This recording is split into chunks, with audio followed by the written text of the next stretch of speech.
become a prolific, horrible serial killer, he was a pillar of his community. He was a doting father. He was a loving husband. His neighbors enjoyed spending time with him because he was high energy and he threw great parties. But what people didn't know from outward appearances is that he was schizophrenic and had been diagnosed at a young age. He also had this deep obsession with death and dying that he could never quite shake. His morbid obsession would ultimately take over, and he would go on to end the lives of nearly 24 young men in Indiana, and he would bury the majority of them on his property, which was known as Fox Hollow Farm. When an investigation into all these missing young men in Indiana points at Herb Baumeister being the primary suspect, Baumeister flees his property and ultimately ends his own life. And in the note he leaves, he just says that the reason he's taking his own life is because his business is failing and so is his marriage. He doesn't confess to any of the murders. He doesn't give investigators any indication of how many people he killed or where they are. He didn't give any closure to anyone. He just took his own life, and that was that. And so while investigators did a very thorough search of the property that Baumeister owned, the Fox Hollow Farms property, and found over 5,000 human bone fragments and were able to identify a number of victims, they believe that there are more victims buried at Fox Hollow Farms that we may never uncover. So our story picks up over a decade later when two new owners come in, purchase Fox Hollow Farms, and almost immediately some very strange things start happening in and around the property. Then they record this very famous audio recording inside the property, which that in conjunction with the other strange things that they had seen around the property leads them to believe that Fox Hollow Farms is haunted. So before we get into their story and we listen to that audio recording,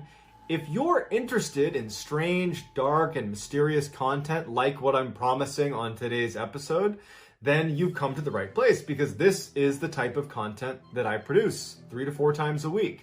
And so if that interests you, if you would, please gently assassinate the like button and then turn on all notifications so you don't miss any of these uploads every week. So let's dive in. In 2006, Rob, Vicky Graves, and their 2 teenage sons were tired of living the city, fast-paced lifestyle and decided to look for some property in suburban Indiana where they could kind of escape that busy lifestyle. And so when they were looking at real estate in some of the nicer suburbs of Indiana, they found this one property called Fox Hollow Farms that was this huge, sprawling estate, but was selling for some unbelievably cheap price. And so they contact a real estate agent who says, yeah, we'd love to give you a tour of the place. It's up for sale. No one's occupying it right now. It's owned by an investor, but they are looking to sell, obviously. So yeah, let's do a house tour. And so they're open-minded. It seems too good to be true, but they decide, you know what, we'll go take a look. And so they get to this property, and it's beautiful. It is everything they wanted this dream home they're looking for to be. You know, it has an indoor swimming pool. It's got loads of bedrooms and bathrooms. It's like basically a mansion. And as they're walking around the property, Rob is speaking to his wife, Vicky, and they're both kind of going back and forth like, what's wrong with this place? This doesn't make any sense. Rob starts to wonder, wait a second, I think I've heard of this place on TV before. And he's having like an epiphany. And he's like, I think that this could actually be the home of one of the most notorious serial killers in Indiana's history, Herb Baumeister. It's like it just came to him that the name Fox Hollow Farm was something he remembered hearing on TV. And so he stops the real estate agent on their tour and he says, hey, this is a beautiful home, but is this the home of Herb Baumeister? And the real estate agent, almost expecting this to be brought up, was like, yes, that's why it's still in the market. People are unwilling to purchase this home, even though the investor who scooped this up in the 90s following the tragedy that was the Herb Baumeister case, the investor had basically gutted the whole residence and basically removed all the kind of remnants of what it used to look like when Herb Baumeister was living there. Nobody wanted it because, you know, Herb Baumeister had killed nearly 24 young men and buried them on the property, and investigators still were finding pieces of bone on the property, and they didn't really know how many victims there were. And so it was this kind of spooky place to live. And so the real estate agent just said, that's why it's so cheap. The property is beautiful, it's well kept, but no one wants to be here because of the history. The real estate agent says, here, why don't you and your wife just go talk about it? We can leave if you guys aren't comfortable with this. Ultimately, they decide to purchase the property. So a couple weeks later, Rob and Vicky and their 2 teenage sons move into Fox Hollow Farms, and they love it. And especially their 2 teenage sons love swimming in the pool. And they had gotten in the habit of basically running around outside and then tracking in dirt and gravel into the swimming pool. And so one day, Vicky is vacuuming up some of this dirt and gravel that had gotten inside of the area around the pool. And so she's vacuuming up the gravel, and all of a sudden her vacuum cuts out. And in fact, the power cord where the vacuum was attached to had come undone. And so she thinks, oh, I must have, yanked on the cord and pulled it out of the outlet.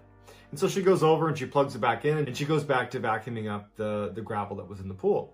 And so as she's doing that, it goes out again, which surprised her because she remembered thinking to herself, like, don't yank on the cord because you just unplugged it. And she turns around, and now the cord from the vacuum and the outlet it was plugged into are separated by about a foot. That it was as if it had been like yanked out pretty hard. And she's thinking to herself, like, did I just yank on it again? Like, am I wrapped on a chair or something? Like, how did I yank it out, and how did it move a foot away from the outlet? And so after she plugs it in, she checks it and kind of yanks on it to make sure it's not falling out on its own. Like, it's not a, kind of weak connection to the port. And it's not. It's in there secure. And she goes back to vacuuming, and she's looking over her shoulder and checking the outlet as she's vacuuming, like wondering, like, what was causing it to pop out of the socket like that? And as she's looking at it, she watches it pop out of the socket again. Except it didn't just fall to the ground. It like jumped out, as if there was a surge of electricity that, popped it out of the socket or something. And she drops the vacuum because it startled her, and she didn't know what to make of it. Rob worked at a car dealership, and one of his employees, Joe, was chronically late.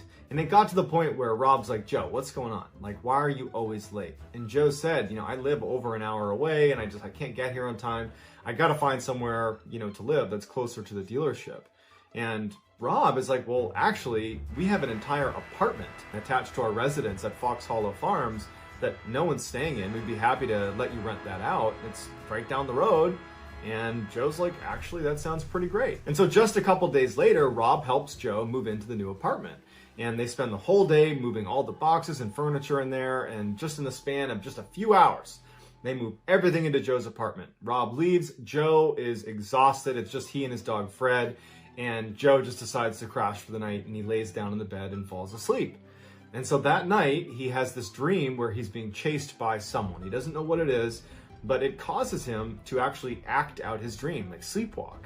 He jumps up out of his bed and starts running as if he needs to escape the apartment, but he's like kind of half dreaming, and he runs into the door frame, falls to the ground, knocks a glass over, and actually cuts his hands up pretty bad. And so he like comes to, and he's like looking around, and he's like, what was that? So a couple days later, Vicky comes home, and she finds Rob painting the side of the house. And she and Rob stop and are talking about how beautiful it's going to look when the painting's done.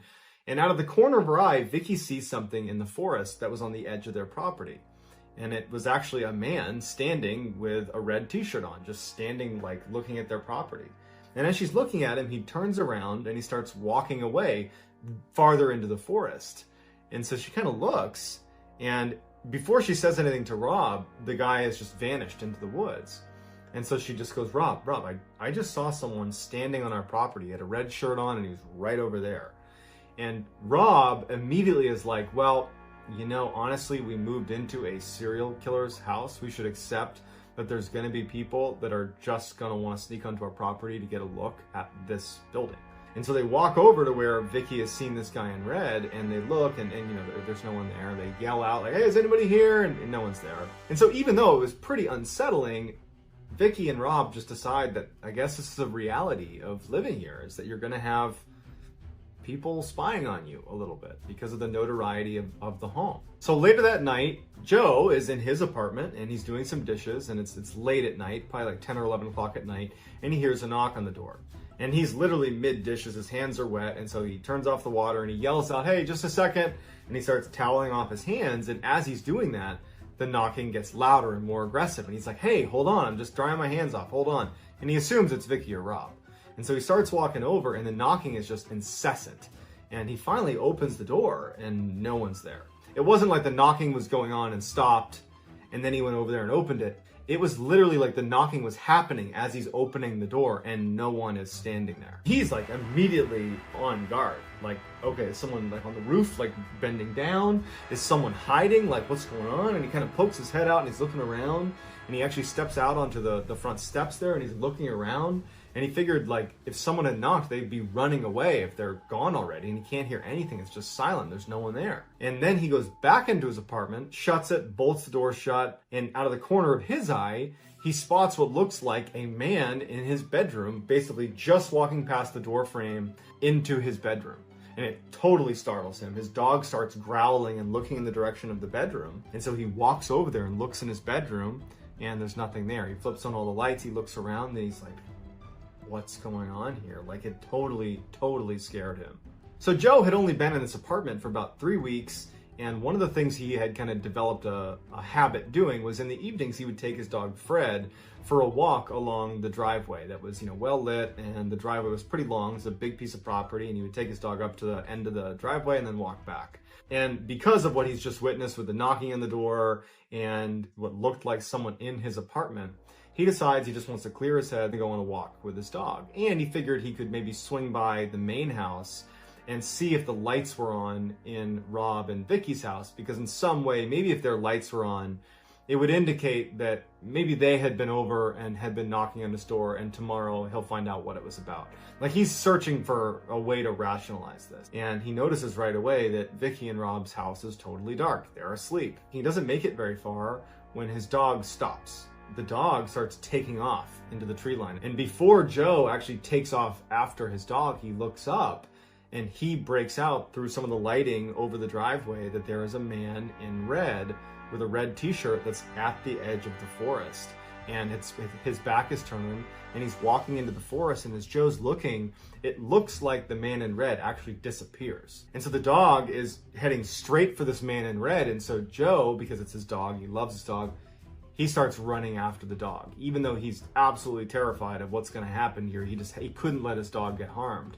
So he chases into the woods, makes it like a few feet into the woods, where he finds his dog that's now not barking and is actually facing back out at Joe. And it's kind of cowering, looking at where Joe is now standing. And Joe kind of begins to turn, and the man in red is standing right next to him, looking directly at Joe. And Joe just panics and starts running out, doesn't stop to do anything. The dog follows Joe, and they run back to Joe's apartment, run upstairs, shut the door, shut the blinds, lock everything, and they just sit there. For the rest of the night, Joe is literally checking his window and looking outside, because he doesn't know if he just saw that or not, because that person in red had vanished a minute ago. He thought that perhaps he was convincing himself that he saw someone in red because he had just seen like a ghost in his apartment like a few minutes earlier, and he's starting to think that maybe he's just kind of hallucinating all this stuff, or that he's imagining all this stuff. So he wasn't quite prepared to go tell Rob and Vicky or do anything about it. So he just spent the night basically looking out his window and making sure no one was coming into his residence again. And so the next morning, he goes and tells Rob and Vicky what happened the night before. Everything from the knocking on the door to the person that he thought he saw inside of his apartment, to then ultimately the man in red that his dog chased after. As he's telling them about this exchange with the man in red, Vicky is getting pretty emotional. And Vicky is like, I saw a man in red. And she points to the area of their property, and it's the same area that Joe had just been describing where this had all happened.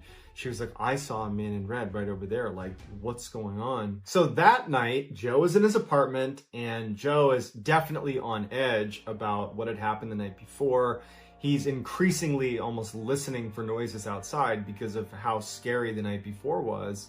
And he forgoes his walk on the driveway with his dog. I think he's pretty much done doing that after that encounter.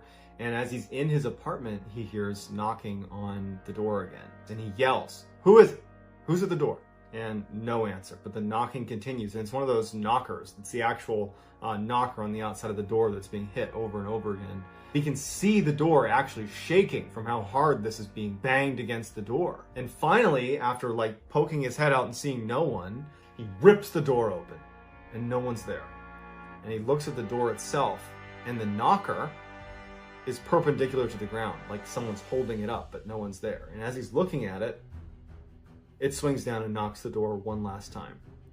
He slams the door shut, locks it, and he's absolutely petrified. He sees the doorknob on the door start to turn. He can hear the sound of the spring tightening as the doorknob slowly turns all the way over into the open position. The door's locked, but the doorknob's been twisted. And he's looking at the door, and then there's silence after the doorknob's being held in the, call it, open position. And then all of a sudden it bursts open, breaking the lock. No one's outside. And he looks at it and he's absolutely frozen for a second. And then he just runs out of his apartment to see who is doing this. No one's there. When he turns around and looks into his apartment, he sees a man in white, not in red, who is soaked head to toe, screaming and running towards him, who runs out of the apartment past him and vanishes into the air. And so he takes off. Joe, he's not sticking around, grabs his dog, runs to Rob and Vicky's, and he goes in and tells them what happened. Joe, Rob, and Vicky are so scared that now they're not trying to rationalize that this wasn't a ghost, let's say.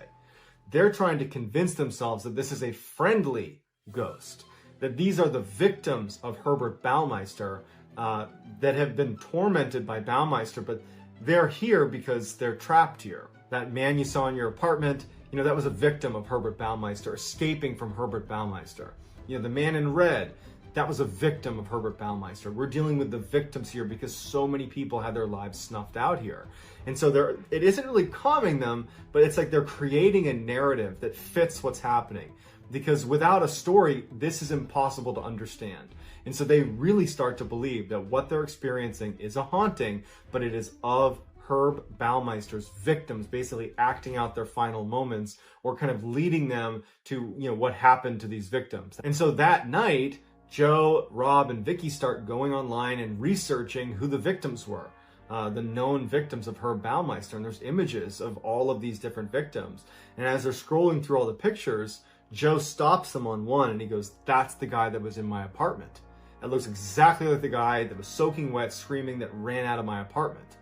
Like, that confirms, this is a confirmation to the three of them, that the entity they're experiencing in this property is definitely the victim. So they do feel reassured at this point, scared, but reassured that these are the victims. And so they start really aggressively researching the Baumeister case, and they come to realize that there's actually a number of victims, more than likely, that have not been uncovered, that have been buried on this property, only lending in their mind more credibility to the idea that this is a property that is haunted by the victims of Herb Baumeister.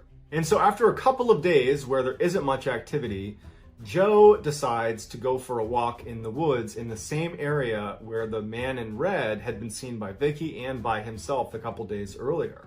And he just decides, in broad daylight, I'm going to go for a walk with my dog out in the woods. And so he starts walking in that direction, and literally sitting on the leaves, like practically on the trail in plain sight, is a human bone. It's a femur bone just sitting on the trail. Like, the idea that bone wouldn't have been located during the extensive search for bones on this property is nearly impossible. To Joe, the way he described it is, I feel like that bone was left there for me to discover it. That the man in red, who was more than likely a victim of Herb Baumeister, had led me to finding that bone. And so they believe, Joe, Rob, and Vicky, that when they send this bone in for forensic analysis, that they'll determine that this was another victim that perhaps hasn't been identified yet. And they're kind of expecting it to be the man in red, whoever that was. And so Rob ends up calling the lead detective from the Baumeister case and says, "Hey, we found a bone." And so they submit that and they take it in as evidence. And Rob asks the lead investigator if he would mind coming to the property and just kind of explaining to them, where things occurred, on the property relative to the Baumeister case? Where did all the tragedy unfold? Like, where were people buried? Just to give us a sense of what we're dealing with here. And so the investigator agrees, and the investigator comes out, and the vast majority of the killings happened in the swimming pool, where Baumeister would basically lure young men to come to his property to go swimming. And as soon as they got in the pool, he would strangle them to death. And the weird thing about the pool area is that Baumeister was, well, a psychopath, and he had put mannequins all over the inside of this swimming pool that had like party outfits on. And so there are these very eerie pictures of the swimming pool with like mannequins all around the outside. And it was basically a place where he lured his victims and ended their lives. A couple days later, Joe is in his apartment, and he's doing some work at his computer, and he hears a metallic scraping sound coming from his kitchen. And so he goes over to his kitchen, and he finds that all of the knives that were in his butcher's block have been pulled out and lined up neatly in the bottom of his sink, like very neatly arranged. And he's looking at it like, I didn't do that.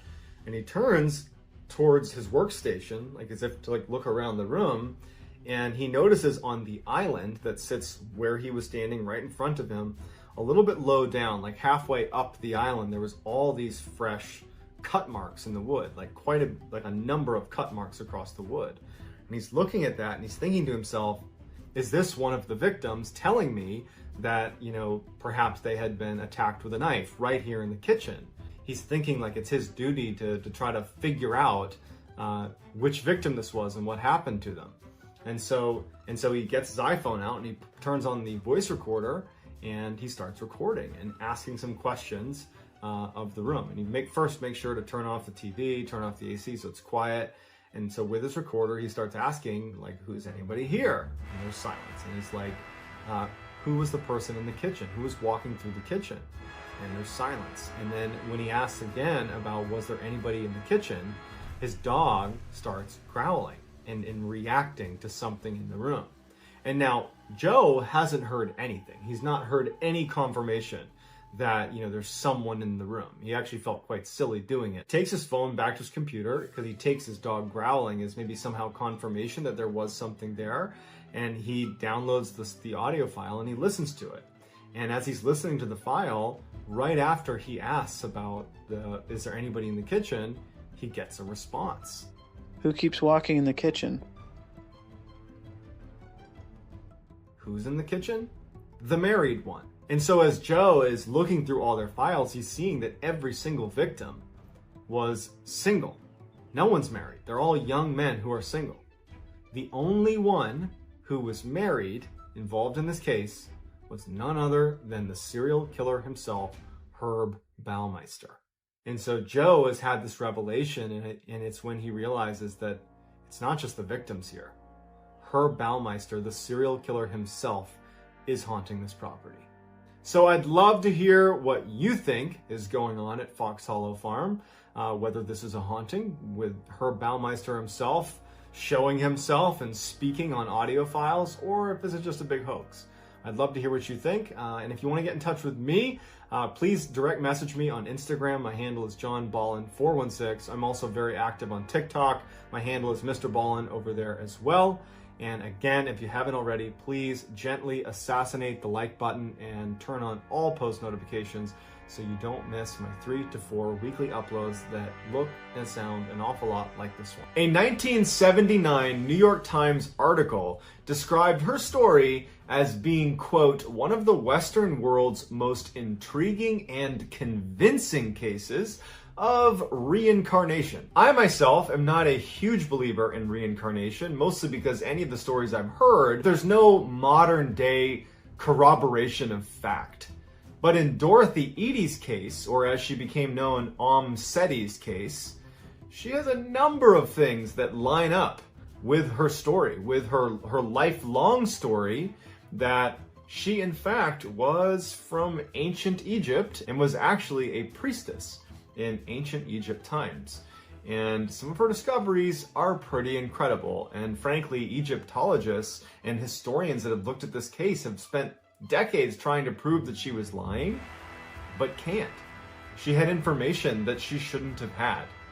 That begins to make you wonder, maybe she really was reincarnated. Before we get started, if you could please gently destroy the like button and then go ahead and hit subscribe and turn on all notifications, that would be great. I'm going to be posting a ton of content just like this as many times a week as I can. I'm aiming for 3, if not 4, every week going forward, so please come along. The too long didn't read version of this story is you have Dorothy Eady, who as a child has a near-death experience.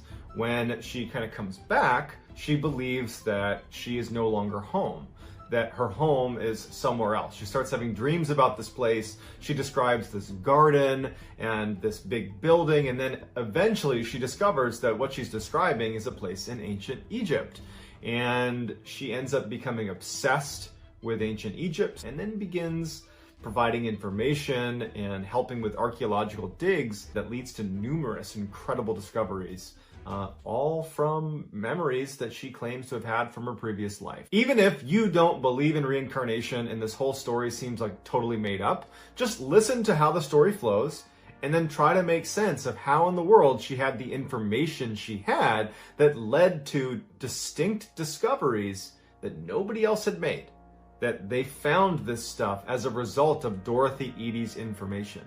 How do we reconcile that? It's not impossible, but no one's been able to do it yet, so let's see what you think. Dorothy Eady was born into a lower middle-class family in London in 1904. She was an only child, and she was absolutely adored by her parents. Now, unfortunately, when she was 3 years old, she fell down a flight of stairs in her home and was unconscious. They called the doctor, and the doctor shows up and says she's actually dead. As the parents are talking to the doctor, after about an hour, Dorothy gets up and goes into her bedroom and is like playing on her bed. And the parents come in with the doctor and they can't make any sense of it. And in fact, the parents were furious at the doctor for pronouncing her dead because they're like, obviously she wasn't. If she's just fine now, like, who are you? What kind of doctor are you? But the doctor swears she was dead. Shortly after the accident, Dorothy develops a strange accent that they can't quite place. And doctors and specialists believe that she's suffering from something called foreign accent syndrome, which is fairly common amongst people with significant head injuries. Basically, it alters your speech, and to people that don't know any better, they might think that you just have a strange foreign accent. Dorothy also started telling her parents about this recurring dream she had, where she'd be near this huge building with these big pillars, and she'd be in this beautiful garden. She loved this garden. She talked about the beautiful flowers and her friends that were there, and it was just this unbelievable place. It was like this oasis next to this building. But she didn't know where it was, and she's 3-4 years old, so she's not able to articulate much what this is, but she was just in love with this garden and this location in her dreams, and she talked about it endlessly. Dorothy's mother would find her daughter on her bed either before she went to sleep or when she woke up, crying. Because Dorothy longed to actually be in this place in her dreams, which she started calling home. Now, Dorothy's mother would say, but Dorothy, you're home now.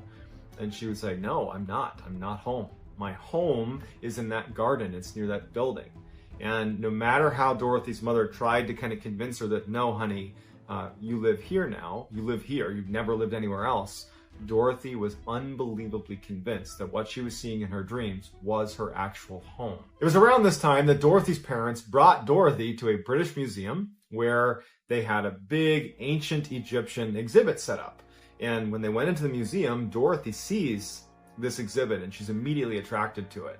And as she gets closer, she starts seeing the statues of the pharaohs and pictures of the pyramids, and she sprints into the exhibit, runs away from her parents, and she's running to the different statues of the pharaohs and of the Sphinx and all of these different icons from ancient Egypt, and she's kissing their feet and she's sobbing hysterically, and she's yelling, I'm home, I'm with my people. This little tiny kid is having this revelation that she's found home, and she refused to leave the museum. Finally, her parents, get her to calm down, and they're pretty embarrassed as people are looking at them like, what's going on with your child? She finally leaves with her parents, but at this point, now Dorothy has attached that place in her dreams that she longs to go with the beautiful garden. She's attached it to Egypt, to ancient Egypt. And so she becomes completely obsessed with ancient Egypt. Her obsession with ancient Egypt started to get her in trouble. When she'd go to Sunday school, Her family is a very, very devout Catholic family. She would compare Catholicism to other ancient Egyptian religions. That got her in a lot of trouble, and in fact, they said, you can't come to Sunday school anymore. Then she got expelled from her Catholic school because she refused to sing a number of the hymns that in some way disparaged ancient Egyptians. She was also told that she could no longer attend Sunday Mass for the same reasons. She was basically not welcome anymore. At 6 years old, Dorothy, who knew how to write and read in English, started to take a keen interest in hieroglyphics, the Egyptian hieroglyphics, and she said that they were definitely familiar to her, but she had forgotten how to read it. When she was 7, she was looking through a textbook and she saw a picture of the Temple of Seti I, which is in Abydos, Egypt. And as soon as she saw the picture, it was a big picture of the temple, and then next to it kind of like the broken remains of what looks like maybe a garden of some kind. And she immediately said, that is my home. That's where I'm from, right there. Temple of Seti I in Abydos, Egypt. That's my home. And as she's looking at the picture and she's looking at those kind of tattered, broken remains, I mean, this is thousands of years old. She's looking at the area next to this big temple in the picture. And she's like, that's the garden, but where are the trees? Where is everything? Why does it look like this? Like, she didn't understand that was thousands of years ago that it was a garden, but she saw the picture and immediately knew it as her home. Also in the textbook was the picture of the pharaoh, Seti I, who the temple was named after. And when she saw the picture of the very well-preserved mummy, she was overcome because she claimed to have known him personally.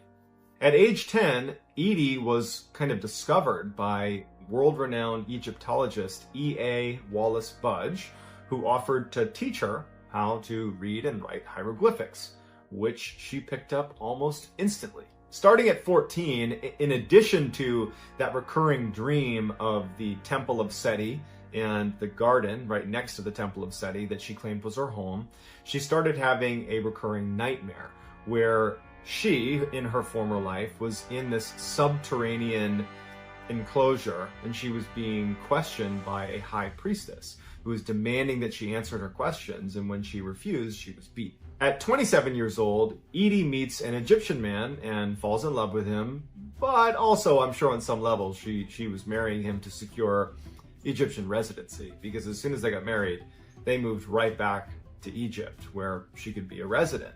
And actually, when they landed in Egypt, the first thing she did, she's overcome with emotion when she lands, and she starts kissing the ground and crying and saying, I'm home, I'm home.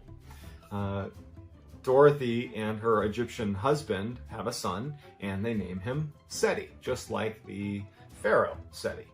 Once Edie moved to Egypt, she started, by her account, getting visits from an entity known as Hor-Ra. Now, Hor-Ra, she claimed, was the spirit of the pharaoh Seti I. She would get into these almost trance-like states at night over that first year she was in Egypt. It was like she'd be sleeping, but then she would get up and be in this trance, and she would start frantically writing in hieroglyphics in the middle of the night. And her husband would wake up and he would see her doing this, and she was like, he couldn't stop her, he couldn't communicate with her. She was just in a trance, recording what she was claiming Hor-Ra was telling her, was dictating to her that she needed to write down. And it was in fact about who she used to be. She used to be, according to Hor-Ra, a woman by the name of Ben Trishit, who lived 3,000 years earlier in the time of Pharaoh Seti I, and who lived in the Temple of Seti in and around that garden. So after a year of her going into these trances and writing in hieroglyphics, she had over 70 pages of transcript of what she claims was her story, and it goes like this. Before being born as Dorothy Edie, she was an Egyptian woman named Ben Trishit. Her father was a soldier, and her mother was a vegetable seller who actually died when she was just 3 years old. Unable to care for her, Ben Trishit's father placed her in the temple of Qam el-Sultan. She was then raised at the temple where she later became a priestess. When she was 12 years old, Ben Trishit was given two choices: either venture out into the world on her own or become a consecrated virgin and stay at the temple. Ben Trishit decided to take the vows. But a few years later, she meets Pharaoh Seti I, and they end up falling in love, and soon she becomes pregnant. When she is discovered to be pregnant, she was interrogated by the high priest and beaten when she refused to answer, a scene that corresponded to her childhood nightmare. Unwilling to put her beloved Seti through a public scandal, Ben-Tashit took her own life. Edie's husband grew increasingly disturbed watching his wife go into these trances and write out the hieroglyphics. I mean, she's amassing all these pages of hieroglyphics.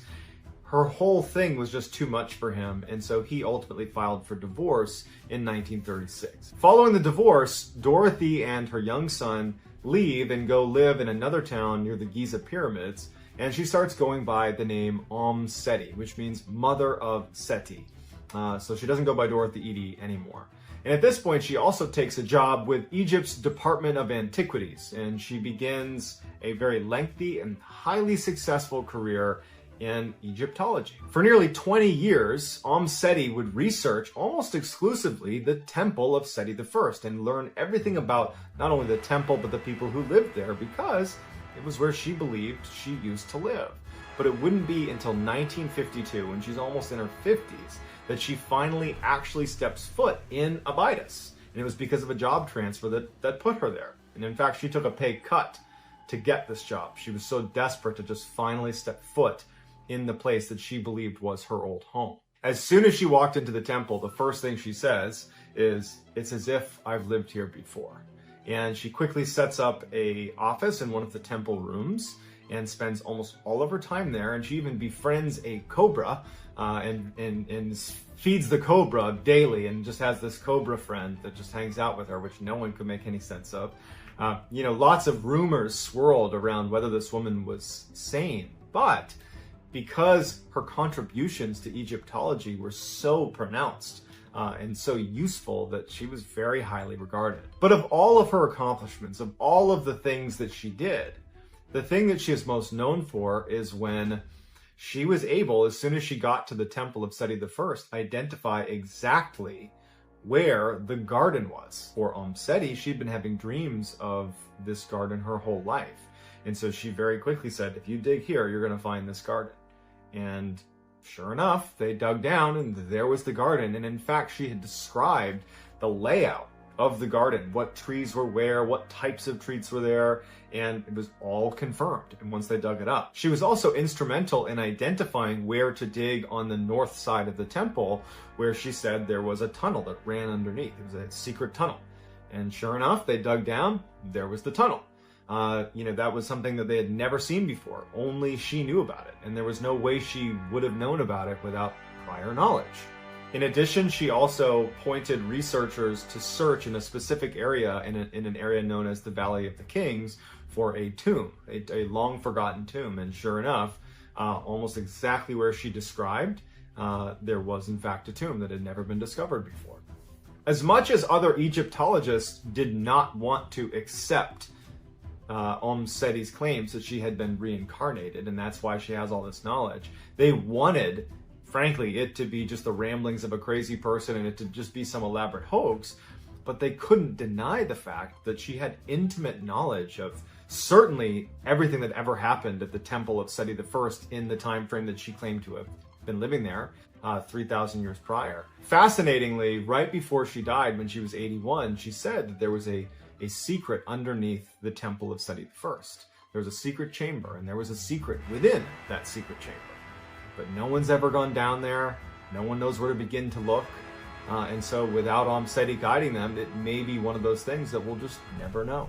So without any sort of rational explanation for how she would have had all this knowledge or understanding of an ancient culture, it leaves skeptics wondering, I mean, is this potentially a real case of reincarnation, or is there a better explanation? And I'd love to hear what you think in the comments. There is a house in Gary, Indiana that has been dubbed the Demon House. Now, if you were to walk past this house on the street, it wouldn't stand out to you.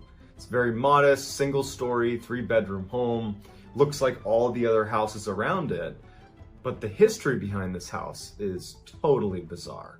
Latoya Ammons, who was a mother of 3 that lived inside of this house with her 3 kids, she began to report to the police that demons were throwing her children against the wall. Now, when police got the report that children are being thrown against the wall, their first thought is, you're an unfit parent. And so they sent Child Protective Services and the police to go check out this residence and make sure that she really was a competent parent. They are shocked at what they find. And what they find is documented in a police report. And courtesy of the executive producer of 317 Films, Christopher Geizot, I have a copy of said police report, and when I read through this thing for the first time, I literally wrote him an email and said, this is fake. There's no way this is an actual police report. And he said, no, that's real. It's from the Lake County Sheriff's Department. It is the official police report, and it's mind-blowing. Today, I'm gonna tell the story of what happened when the police got involved, and I'm just going to use information that was in the police report. But before we get into today's crazy story, if you're a fan of the strange, dark, and mysterious delivered in story format, then you've come to the right channel, because that's all I do, and I upload 3 to 4, even 5 times every week. And so if you're interested in that, I would encourage you to gently take the like button out for a nice seafood dinner and never call it again. That's so weird. And also sub to my channel and turn on all notifications so you don't miss any of my weekly uploads. All right, let's get into the story.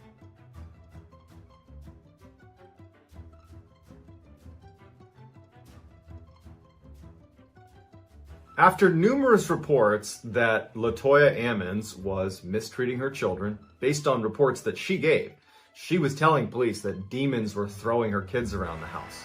Based on those reports, Child Protective Services was sent to do a home study, to go to their house, go to Latoya Ammons' house, and make sure it was a safe, clean place for children to be living. In addition to the case manager, her name was Valerie Washington, who was going to be going over to do this home study, the Lake County Sheriff Department also sent over Lieutenant Gruszka, who would be assisting Valerie and watching the home study take place.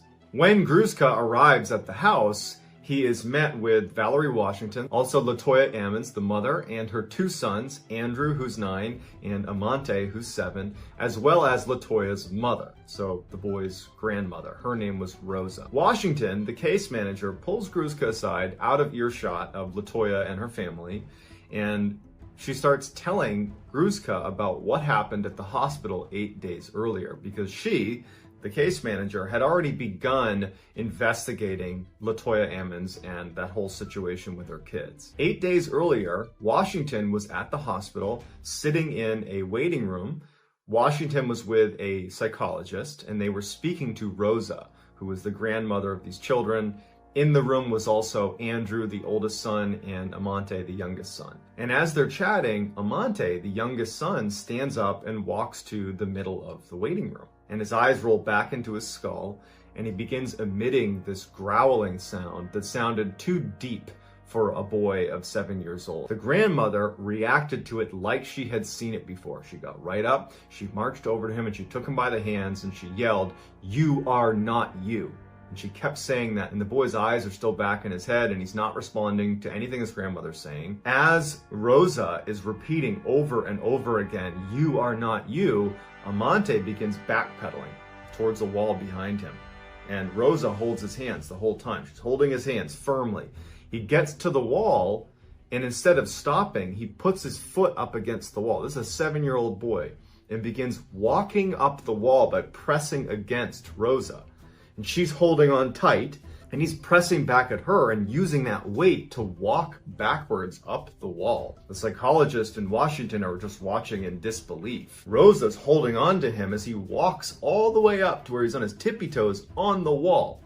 And then he flips forward in front of her and lands on his feet on the other side of Rosa. The psychologist and Washington literally run out of the room, and they go get a doctor, and they explain what happened. The doctor comes in, not having any clue what to make of this, and just says to the boy, "Can you do that again?" And Amante at this point, his eyes are back to normal, and he's sitting now next to Rosa, and he says, "What? I didn't do anything," and acted like he had not been walking up the walls. Now, it's not in the report how Lieutenant Gruszka responds to Washington's story about the hospital.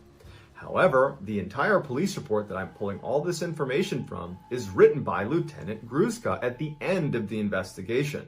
So this exchange between he and the case manager, Washington, about the hospital visit that he was not part of, it apparently carried weight in the entire investigation that he felt compelled to add it into the report. Even though on paper, you would think if you're doing a home study for this house, why would you incorporate something that didn't have anything to do with the house? It gives you maybe an insight into Lieutenant Gruszka, although his language remains super professional and very pragmatic, that perhaps Lieutenant Gruszka at the end of this investigation was starting to think this might be paranormal. After this story, 2 more police officers show up to the house to assist with this home study.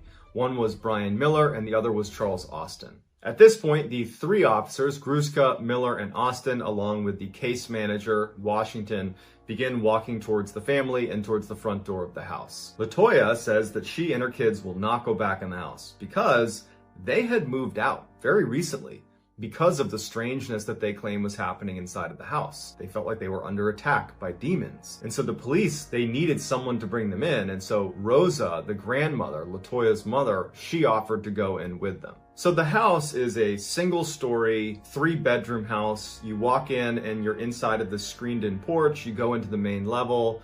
There's a few bedrooms, and then there's a stairwell that leads down into the basement. And so they go in, and Lieutenant Gruszka is in charge of taking pictures and recording audio the whole time they're in the house. They were not aware that they had already moved out. So it's a bit of an awkward home study because they're not even living there anymore. But either way, they're going to do their job. They're walking around, taking pictures of each of the bedrooms. There's 3 bedrooms, there's a kitchen, basic stuff upstairs. And then they go downstairs to the basement. Now, the basement was where LaToya and her family claimed the majority of the paranormal activity was taking place. The steps leading down to the basement were wood. They went down into the basement. The basement floor was concrete and the walls were concrete blocks. As they go down, Lieutenant Gruszka would notice that there were candles that had been placed all over the basement floor that had burned down to their wick. There was also an altar and a nativity scene that had been placed near the underside of the stairs. And so when Gruszka goes over to take pictures of the altar and the nativity scene, he recognizes that under the stairs, near where those 2 things are placed, it's all dirt. The concrete that made up the floor of the basement had been broken away, and there was jagged pieces of concrete where there should have been a continuous flow of concrete underneath the steps. It had been snapped up and broken away. It was gone. When Rosa was questioned about the strangeness of the basement with all the candles and the altar, she just said that there's a presence down here. And that's all she was able to articulate. The other officers and the case manager and Rosa, they go back upstairs, and Lieutenant Gruszka and Charles Austin, the other officer, they stay in the basement and take a few extra pictures, a couple more underneath the stairs, and just of the candles before they ultimately go upstairs as well. When Gruszka comes upstairs, Rosa's waiting for him, and she's about to turn the light off leading down into the basement, and she asks him, "Did you get any pictures underneath the stairs?" And he said, yeah, I did. I stayed down there and I took some more pictures. She looks at him and she says, "Sometimes at night when we're sleeping on the main floor, we'll hear commotion in the basement. It sounds like maybe someone bumping on the underside of the stairs. And then you hear footsteps walking up the wood steps. And whatever it is stops on the other side of the door leading into the main floor, and it will stay there for hours. And we're too scared to open the door to look." Gruszka goes back to his office and he immediately uploads the pictures that he took with a focus on the ones he took in the basement. And he finds that there is a couple pictures he took under the stairs, that in the right-hand corner of the picture, just behind one of the steps, it's partially obscured, is a white mist or a white cloud. And he zooms in on it and he brings in other officers and they look at it. And if you zoom in close enough, it looks like a man's face. As they're zoomed in on this mist underneath the stairs, they can see, only because they've zoomed in, that there appears to be a faint green mist on the left side of the picture. Appears to be a woman's face. Gruszka and Austin, who were the only 2 in the basement at the time of these pictures taken, swear they did not see a white or green mist under the stairs when they took pictures. Gruszka, again, it doesn't say in the report how he's feeling, but you can imagine he's starting to feel a little bit uneasy about what he's witnessing, Gruszka just goes to his audio recording. And so he fast forwards to the section where he and Austin are alone in the basement taking these additional photos. And you can clearly hear on the recording Gruszka and Austin talking to each other as they're taking these pictures.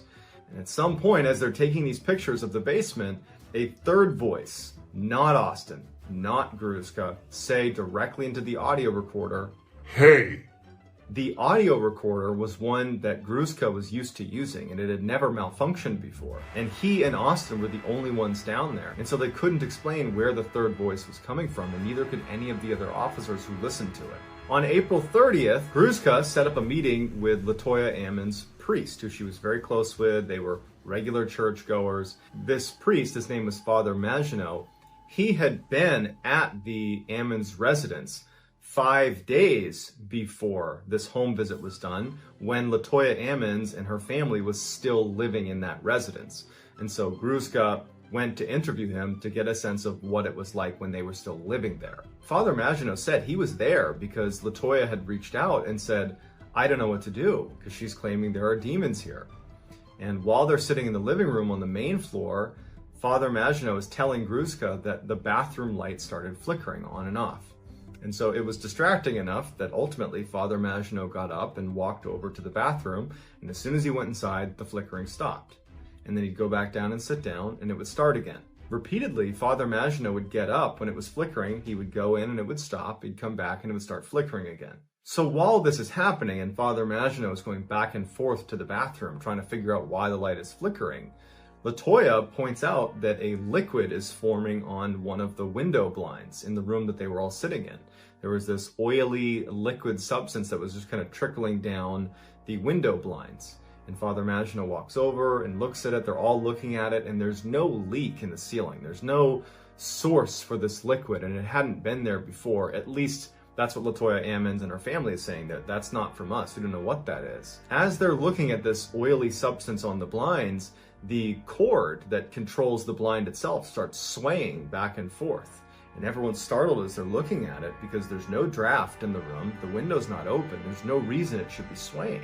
While they're looking at this cord, Father Maginot looks down and sees this huge footprint in the carpet near where they're standing that was too big to be his, and nobody else in the house had a footprint that was that big. At this point, Father Maginot doesn't think it's safe for the family to be there and advises her to leave. And this would actually be the episode that prompts LaToya Ammons and her family to leave the house and not come back. On May 10th, Lieutenant Gruszka, a new Child Protective Services case manager, and a host of police officers go back to the Ammons residence. The Ammons residence has been unoccupied with all utilities shut off, locked and sealed since the last time they were there, which was on April 27th. So it's a 2-week period that no one has been in the house. But there was a customary follow-up to this house. They had to as part of the home study. When Lieutenant Gruszka arrives at the property, outside is Father Maginot, as well as LaToya Ammons, her mother, Rosa,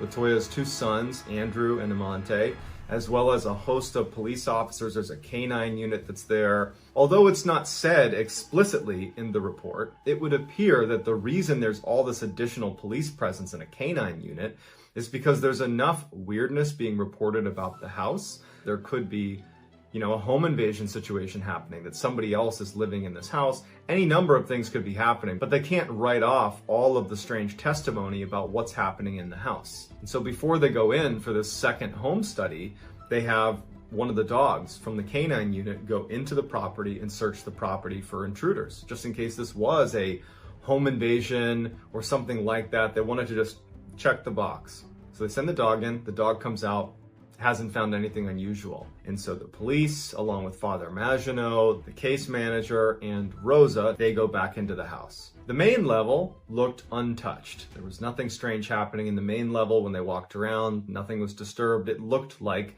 no one had been here in 2 weeks. So they open the door to the basement, they turn on the light, and a couple weird things happen right away.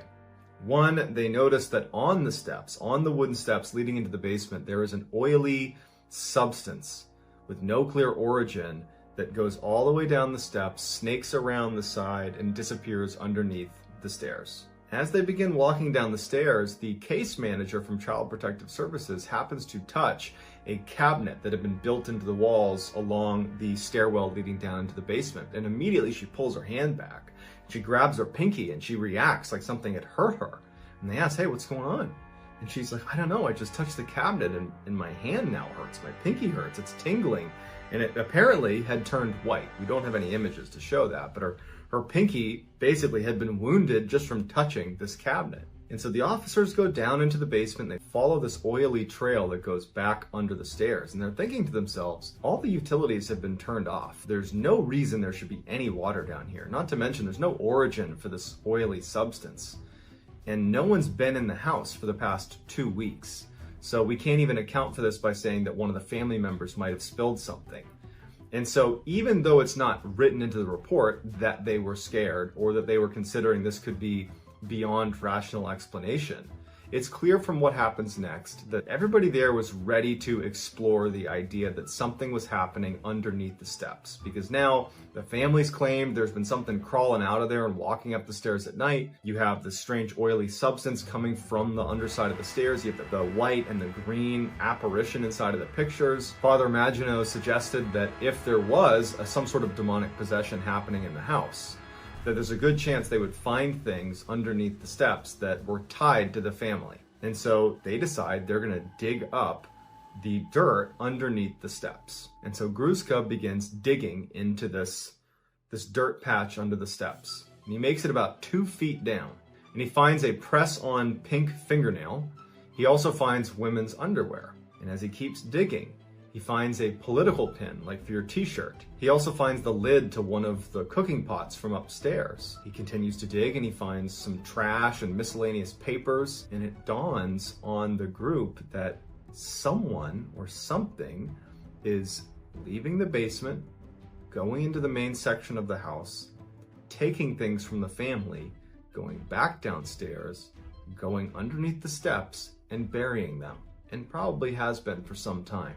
And so at some point they stopped being able to dig any farther. The soil was too hard, so they put the soil back and decide to leave the house. As they're leaving the house, Rosa is the last one to leave, and she actually says, hey, come over here. And she's standing in that screened-in porch, and she's looking up at the window blinds. On the window blinds in the house is that same, or it appeared to be the same, oily substance trickling down the blinds that matched the description of what Father Maginot had said he had seen when he was visiting the family before and saw liquid coming down the blinds. And so the officers reacted to this by saying, Rosa, did you do this? Are you responsible for putting this liquid on the blinds? And she said no. There was no clear source for this liquid. There was no leak. There was nothing. And so Lieutenant Gruszka wipes the liquid off of the blinds and tells everyone to leave the house. For 25 minutes they waited. And then they went back inside to see if there was going to be liquid there, and there was. And Father Maginot would say that after that first time he was there and he saw the liquid dripping down, he did some research, and it's very common over the history of time that if there's any sort of demonic possession in a house, that liquids will ooze from different areas in the house. And it's this oily substance that matches the description of what they just saw. At this point, Lieutenant Gruszka and the police tell everyone to vacate the premise. They lock it up and they leave. And that is the end of the police report. Although not included in this police report, where I pulled all of the story from, Charles Austin, who was the other officer who was in the basement with Lieutenant Gruszka when they were taking pictures underneath the steps and they heard that voice on the recorder. Well, Charles Austin actually worked for another police department, the Hammond Police Department, and he took some pictures of the outside of this house during the time that no one was staying at the house. And one of the official police pictures shows a shadowy figure standing in the screened-in porch of this house right near where that liquid was dripping down the blinds. In 2014, Zach Bagans, who's a popular paranormal investigator, he hosts the show Ghost Adventures, he purchased the Demon House and filmed a documentary that he called The Demon House, and you can check that out for yourself, and he demolished the house in 2016.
There is nothing quite as satisfying as a true story that's mysterious and interesting, it sucked you in, that has a killer plot twist, a killer reveal.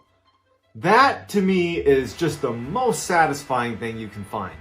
I am a complete story addict, and so I go looking for these stories. I go literally searching for real-life stories with real-life plot twists. And in my opinion, the very best one is the story of the missing lighthouse keepers, and that is the story I'm going to tell today. So the too long didn't read version of this story is a crew is sent out to this lighthouse off the coast of Scotland. They're being sent out there to relieve the workers that are there, provide new supplies, and just kind of make sure everything is okay. When they get out there, nothing is okay. The 3 lighthouse keepers are missing. The island and the lighthouse are kind of in disarray. And then they find the lighthouse keeper's logbook, which, needless to say, is very strange. It has some entries in it that don't really add up. And then when you combine those entries with what some people had to say on the mainland that were watching the island, it really doesn't add up. So it creates this really epic plot twist. It's absolutely worth watching to the end, I promise. So let's get there. Off the coast of northwestern Scotland lies a stretch of 7 small islands. It's called the Flannan Isles. One of those isles is called Eilean Moor. And on Eilean Moor is a lighthouse, and that's where our story is going to be centered. But before we get into the story, Eilean Moor has some odd history to it. It's long been regarded as a place that's paranormal. In fact, on the island, basically the only people that inhabit it are the lighthouse keepers. Usually there's 3 or 4 of them, and sheep. And so sheep herders often go out to that island, and they're the ones that report hearing strange sounds and just feeling like they're being watched. It's a creepy place. And in fact, anybody that visits the island that isn't a sheep herder or a lighthouse keeper, even if they've never heard of the history of Eilean Moor, oftentimes report a very odd sense of being watched, of just not feeling right on that island. And so Eilean Moor really had developed a reputation as being a pretty creepy place. So in addition to just the strange aura around the island that basically anyone who went there reported, anybody that went to the Church of St. Flannan is its name, they reported feeling like they were being drawn to pray, that there was this overwhelming sense that you should be praying as soon as you walk into the church. And in fact, the draw was so strong, like getting on your knees and praying, that they developed this strange ritual that when you got to the island, it was customary that before you went in, you immediately dropped to your knees and crawled around the church on your knees before making your way inside and continuing to pray. So just a strange place with strange rituals. That's the scene that is set for this true life, very strange mystery. In December of 1900, a steamboat was passing by the Flannan Isles, and as they rounded their way past Eilean Moor, they noticed that the light was out. The lighthouse was not operational.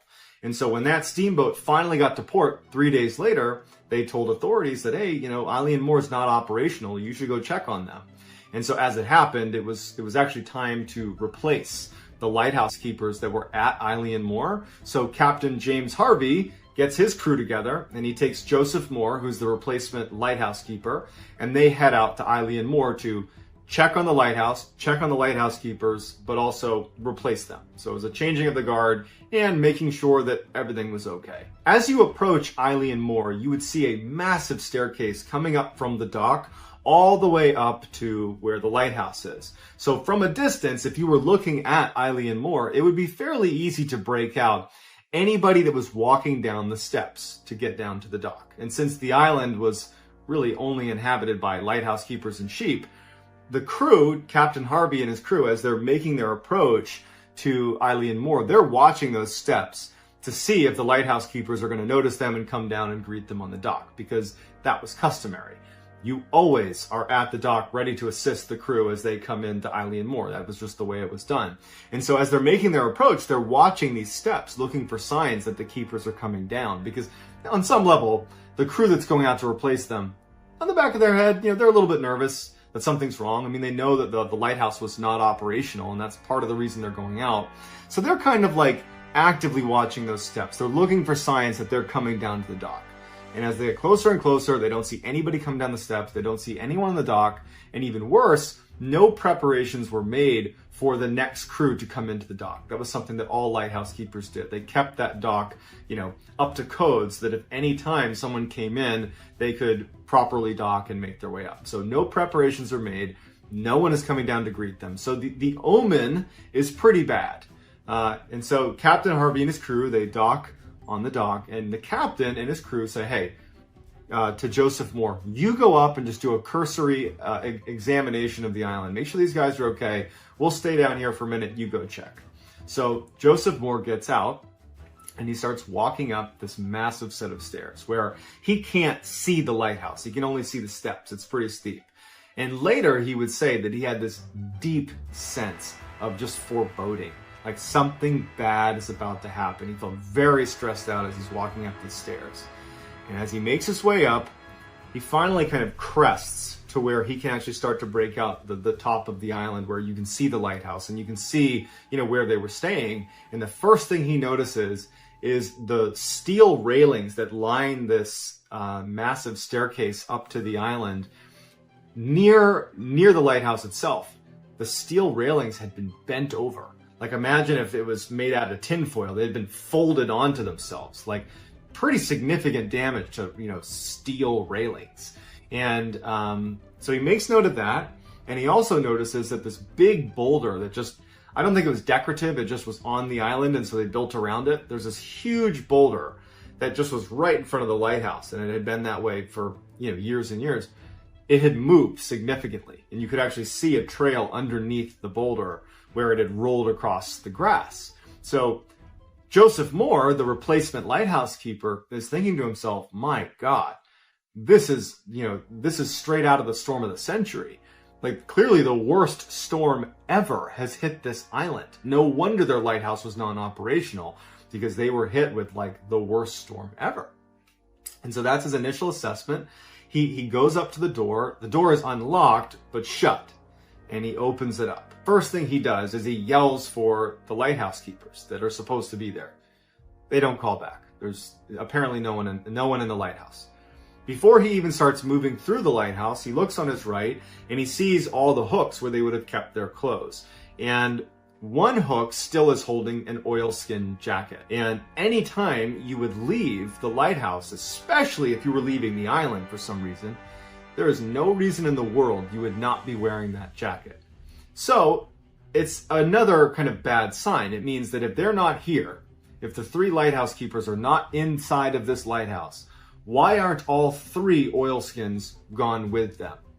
It's another sign that something terrible has happened. He looks into the kitchen, and on the kitchen table is plates of meat. There is, pickles that have just been pulled out of a jar, and a couple of the chairs have been upturned. And he also noticed that the mechanical clocks had stopped. And so he's thinking to himself, okay, something happened where they left in a hurry because they toppled over chairs, they left food on the table, someone forgot their jacket. He continues moving through the lighthouse and he gets to their bedrooms, and all of their beds are unmade. Again, it was kind of customary that you would never leave the lighthouse unmade. You would make your bed because someone else could be coming in to relieve you. And so it was yet another sign to Joseph Moore that something had happened suddenly that caused the lighthouse keepers to abandon the lighthouse. Combining that with the massive damage from the storm, he's starting to think, something happened, this horrible storm is coming through. Like maybe it got really bad really quickly and they didn't have time to make proper preparations. They didn't have time to do the things that were customary. They just had to kind of boogie out of there. So Joseph Moore returns to Captain Harvey and says, this is what I saw. And so Captain Harvey and the crew go back up and they kind of see it for themselves.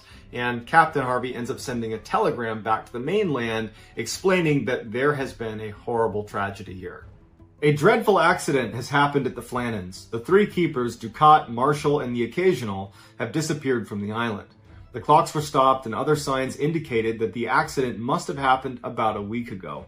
Poor fellows. They must have been blown over the cliffs or drowned trying to secure a crane or something like that.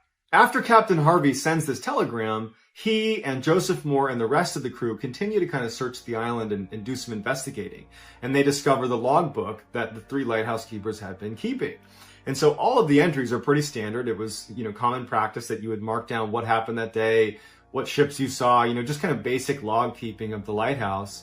But they start getting really interesting on December 12th. On December 12th, the leader of the 3 lighthouse keepers noted that severe winds, the likes of which he had never seen before, he's been doing this for decades, are passing through the island. And he's acting pretty worried about whether or not the lighthouse will be able to withstand this storm.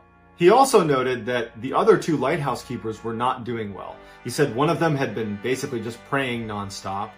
The other had been doing a bit of crying. Now, the man he's describing that is crying over the intensity of the storm was known on the mainland as one of the toughest, saltiest men on the planet, who had weathered dozens of hurricanes out on islands all by himself.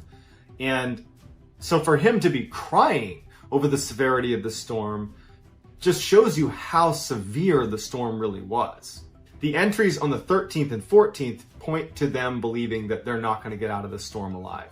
At this point, all 3 of them are just praying nonstop and are kind of anticipating at some point they're just going to get swept off the island. Then on December 15th, it just says, "Storm ended, sea is calm, God is over all." So Robert Moorhead, who is one of the leaders of the investigation, said that basically on December 15th, after that final entry was made, they must have gone down to the dock to secure some of the supplies and just kind of make sure that it wasn't totally damaged from all of the storm, and a rogue wave from this storm must have swept them away. When word got to the Scottish mainland about what had happened to these lighthouse keepers, the people that sat on the coast facing Eilean Moor, they were really confused, because whenever there's a storm out at Eilean Moor, they can see it because the island's not that far off the coast and they can see the storm. But over the past few days, namely December 12th to the 15th, which was the time period those log entries were made about the storm passing through, the people on the mainland of Scotland said that not only was there no storm, but in fact, the visibility onto Eilean Moor was better than it had been in years. They saw parts of the island that were only visible in perfect circumstances, meaning there was never any storm. So what the heck happened to those lighthouse keepers? What were those log entries about? Why were they drawn to tears? How did the railings get flipped over and the boulder get moved aside? Where did they go? In the years following their disappearance, other keepers were sent out to man that lighthouse, and all of them reported hearing someone yelling the names of the 3 lighthouse keepers that went missing. So pretty creepy stuff. And unfortunately, it's still very much an unsolved mystery, despite the official statement by Robert Moorhead. And so I'd love to hear in the comments what you think might have happened to the lighthouse keepers, and what could possibly explain that there wasn't a storm, but in the journal they said it was the worst storm ever, and there's physical damage done to the island. How do we reconcile that? Either someone's not telling the truth, or something just doesn't add up.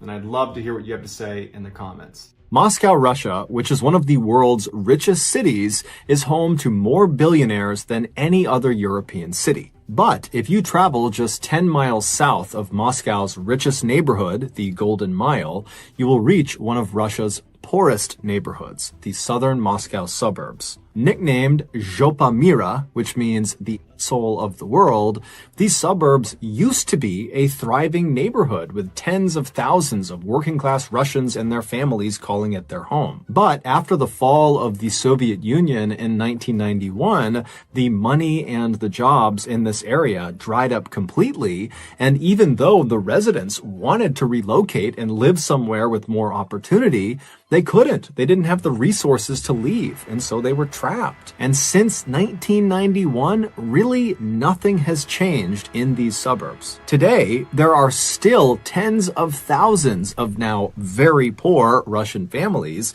that still live there, living in these totally overcrowded Soviet apartment buildings that are these big, square, identical looking things that are literally falling apart. And most of the people who live in these suburbs either are unemployed or they work some dead-end job that barely pays them any money. The police in the suburbs are completely underfunded and, for the most part, are corrupt.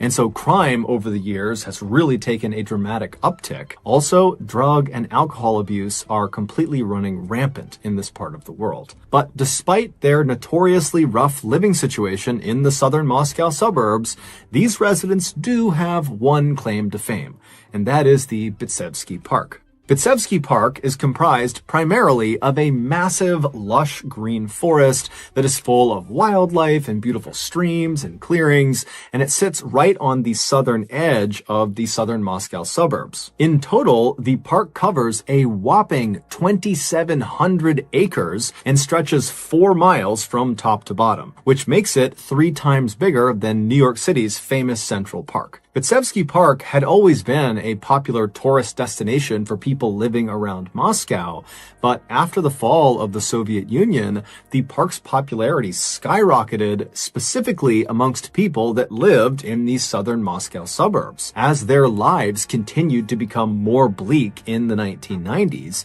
they compensated by going to the park as much as they possibly could. They would take long walks in the woods, they would play chess with their friends along the peripheries on the park benches and tables, or they'd go cross-country skiing in the winter. Basically, year-round, this park became their escape from their miserable everyday lives. But that would not last. Starting in the early 2000s, something totally unexplainable and terrifying began happening in the park, specifically in the heavily forested area in the park. And eventually, this unusual event that was taking place got so completely out of hand that the residents of the southern Moscow suburbs stopped going in the park. They were literally too scared to go inside. The strange phenomenon began in 2001.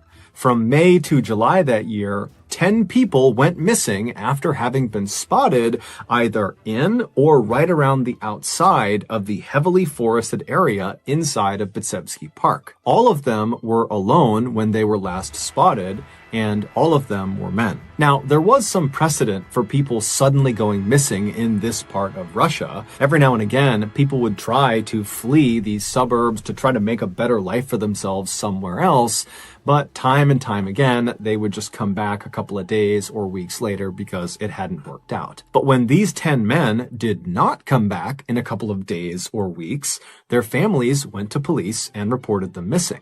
But unsurprisingly, the police did not launch an investigation. Instead, they accused the 10 missing men of just being drunk bums who probably wandered off somewhere, and whatever trouble they were in, it was their fault. Now, the families and the locals did not buy this explanation, but there really wasn't a better explanation. These men really had just kind of vanished. No one had any idea where they went. And so given the kind of general grim outlook on life that lots of people held in this area, people just kind of accepted that whatever happened to these 10 men happened and there's nothing any of us can do about it. And they moved on. But in October of that year, so 2 months after the 10th man had gone missing in the park, another man went missing in the park. And then by the end of the year, 4 more men had vanished inside of the park. And all of them vanished under the same circumstances. Last spotted alone in or around the heavily forested area in the park. The families of these 5 men would go to police. They would report their family members missing. But again, the police did not launch any investigation and blamed the missing people for being responsible for whatever happened to them. And then after that, the families kind of mourned the loss of these 5 men, not really sure what to make of it, and locals kind of gossiped about it for a little while and started to speculate about what might have happened to them and kind of lumped them in with the 10 other men that had gone missing. But after a while, when no new news came out about what happened to them, everyone just kind of moved on again. And unbelievably, this pattern would repeat itself for nearly 4 years. From 2002 to late 2005, 25 more people would go missing inside of Bitsevsky Park. 24 of them would be men, one of them would be a woman, although it wasn't clear if she was actually in the same category as the other 24 men, but regardless, that put the total number of mysterious disappearances inside of this forested area in the park up to 40. But still, the police shrugged it off, and eventually, so too did the local population. Everyone just kind of moved on, like this phenomenon wasn't happening, that people were not going missing in droves inside of this forest. But everything would change with missing person number 41.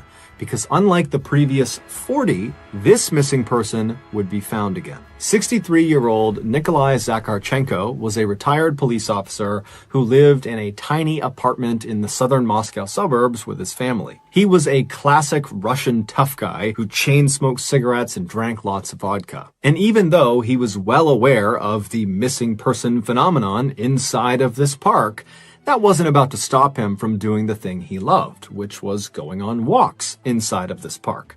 He figured whatever was out there, he could handle it. So one evening in November of 2005, Nikolai told his sister that he was going to go out for a walk in the park. But that night, he didn't come back, and so his family was very worried about him, but they decided they would wait until the next morning to see if maybe he showed up. But the following morning, when Nikolai did not show up, his family went to the police. But per usual, the police did nothing. A few days later, a local was walking fairly deep inside of the forest inside of Bitsevsky Park when they noticed well off the trail, off to the left side, there was something unusual kind of tucked in the underbrush. Now, this local was all alone. They had kind of a bad feeling about whatever this was. And so they called the police and they reported seeing something strange. And surprisingly, the police did actually come out and they went over to investigate, and they found this unusual thing was Nikolai Zakharchenko. He was lying face down, he was fully clothed, and he only had one injury, but it obviously had been fatal. He had a massive hole on the back of his head. This was not from a gunshot. This was from massive blunt force trauma. He had been struck so hard that literally the back half of his skull was blown clear off. The police searched the area in hopes they might find the murder weapon or some other clue as to what happened to him, but there was nothing. And so all the police could deduce was that Nikolai had obviously been attacked either by a person or group of people or even an animal, and that whoever his attacker was or whatever his attacker was had clearly snuck up on him given the location of his injury. Now that the police had a body, and it likely looked like it was a murder, they could no longer ignore the fact that so many people had gone missing inside of this park, and it was looking like probably if they looked around the park, they might find more bodies. So the local police called in reinforcements from Russia's Criminal Investigation Department, and they came to the southern Moscow suburbs, and with the local police, they began searching every inch of this park looking for more bodies or just for any indication of who or what was behind this attack and behind all these missing people. But after several days of a very extensive search where they looked everywhere in this park, all over the forested area, they found nothing. At the same time this huge police search was going down inside of Bitsevsky Park, news about Nikolai's death had spread amongst the southern Moscow suburbs, and people were now getting really scared. Before, the fear of the park felt kind of theoretical because there were no bodies. And so even though it seemed far-fetched, it did seem possible that maybe all these people were getting lost on their own, that they really were just drunks stumbling off. But now, with the discovery that one of these missing people had been horrifically killed, that made the danger associated with this park feel very real. And so it was around this time that most residents of these suburbs stopped going inside of this park in fear of whatever was out there in the forest. And they would forbid their children from going in, and they would tell their neighbors, don't go in the park. And they gave this evil thing that lurked in the forest that caused men to disappear and attacked Nikolai, they gave this thing a name. They called it the Bitsevsky Park Maniac. But despite the fear of this maniac causing so many people to avoid this park, and despite the massive police presence that was in the park constantly looking for bodies, looking for clues, and just generally patrolling the area, despite all that, people still continued to go missing in this park. Starting just a week after the discovery of Nikolai's body in November of 2005, all the way up to April of 2006, 9 more men would mysteriously vanish in the forested section of Bitsevsky Park. And just like Nikolai, just a couple of days after they were reported missing by their families, they would be found lying out in the middle of the park with the backs of their heads caved in. But unlike Nikolai, most of these 9 victims had been found with a glass bottle jammed into the hole in the back of their head, meaning almost certainly this was the work of a human, not some animal. By this point, almost no one was stepping foot inside of the park, because it was basically common knowledge that, a serial killer is obviously on the loose in the forest. But despite this, there were still some very stubborn people who continued to go inside of the park. And one of those people was 32-year-old Alexander Pichushkin. He had been born in the southern Moscow suburbs, and he still lived with his family in the same tiny apartment he had grown up in. It's safe to say Alexander's life had been more difficult than his peers. When he was just 4 years old, he fell backwards off of a swing, and when he sat up, he was okay, but the swing came swinging back and smashed him in the front of the head, causing brain damage. Now, his family did not have the money to send him to a hospital, and so when he stood up after getting struck and he was kind of able to walk around and he seemed okay, they determined he was fine and they didn't follow up. But Alexander was not fine. The injury had impaired his cognitive abilities, and years later, when he went to school, the other kids would bully him for sounding dumb. By the time Alexander was in high school, he felt like an outcast. He didn't have any friends, and he was miserable. But his grandfather, who lived in the same apartment complex as he did, he noticed this about Alexander, and he decided he would take him under his wing and he would look after him. And so the first thing he did is he asked Alexander to come over, and he taught him how to play chess, believing that would be something they could bond over. And when he taught Alexander the rules of this game, which are quite complicated, it was like it opened up the secret portion of Alexander's brain that had never been opened before.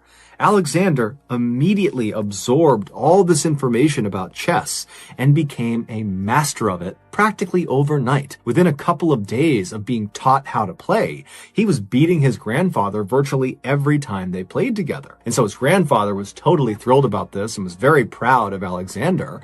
And so he decided to bring Alexander down to Bitsevsky Park, where all these old men who were total chess masters were always playing chess on all of the park benches and tables. And so he brought Alexander down there and he put him up against all of these incredible players, and very quickly Alexander was wiping the floor with them. And they loved him for it. He was their star. He was their prodigy. They totally adored him and they respected him. And when they found out he was getting bullied at school, they made a point of telling him that he would always have a place with them in this park. And so for Alexander, this was like the best moment of his life. He finally felt like he was accepted, and he finally felt happy. And so over the years, even after Alexander's grandfather passed away, Alexander continued to go down to Bitsevsky Park to play chess virtually every day. And he kept going to the park to play chess, even when men began going missing in the park, including some of the men he played chess with. And Alexander continued going to the park to play chess, even after bodies began piling up in the park. Alexander's mother was terrified for him and felt like he didn't understand the risk he was putting himself in by going to this park all the time. But every time she pleaded with him not to go, just take one day off from playing chess, Alexander would say, "Mom, I'm gonna be fine." And then he would leave anyways. In April of 2006, Alexander was 32 years old and worked for a local grocery store stocking shelves. By this point, at least 50 people had vanished mysteriously in the forested section of the park, and 10 bodies had been found. On the morning of the 12th of that month, Alexander showed up to the grocery store for his shift, and right away he noticed there was a new employee. It was this beautiful older woman he had never seen before, and Alexander, while he was confident playing chess, was not remotely confident around women. He had never had a girlfriend before. But he found himself looking at this woman across the store, feeling like she was different, that she was more approachable than other women. And so he told himself that day he was going to go up to her and he was going to say hi. And so all through his shift, he kind of awkwardly watched this woman from a distance, kind of building up his confidence. And then at the end of his shift, her shift was also ending, the pair walked outside at the same time, and Alexander was about to say something, but he just couldn't find his voice. And then he noticed this woman had put a cigarette in her mouth, but she was fishing around for her lighter, like she couldn't find it. And so Alexander jumped into action and pulled his own lighter out, and he held it out to her and said, "Hey, can I light your cigarette?" And so before long, the two were chatting, and they were walking together and smoking their cigarettes. And over the course of their conversation, Alexander would learn this woman was named Larissa Kollegina, and she was 48 years old, and she lived near Alexander's apartment. And so after they walked for a little while, they arrived in front of her apartment building, and at this point, Alexander knows she's about to go inside, and so he suddenly feels bold, and he asks Larissa, "Hey, do you want to continue walking around with me for a bit and maybe do a pass through the park?" Now, at this point, the Bitsevsky Park was totally not a place you would bring people to. This is a place that everyone in the area is basically terrified of. But for Alexander, Bitsevsky Park was like his happy place. And so naturally, if he's going to take a woman on a date, that's where he's going to bring her.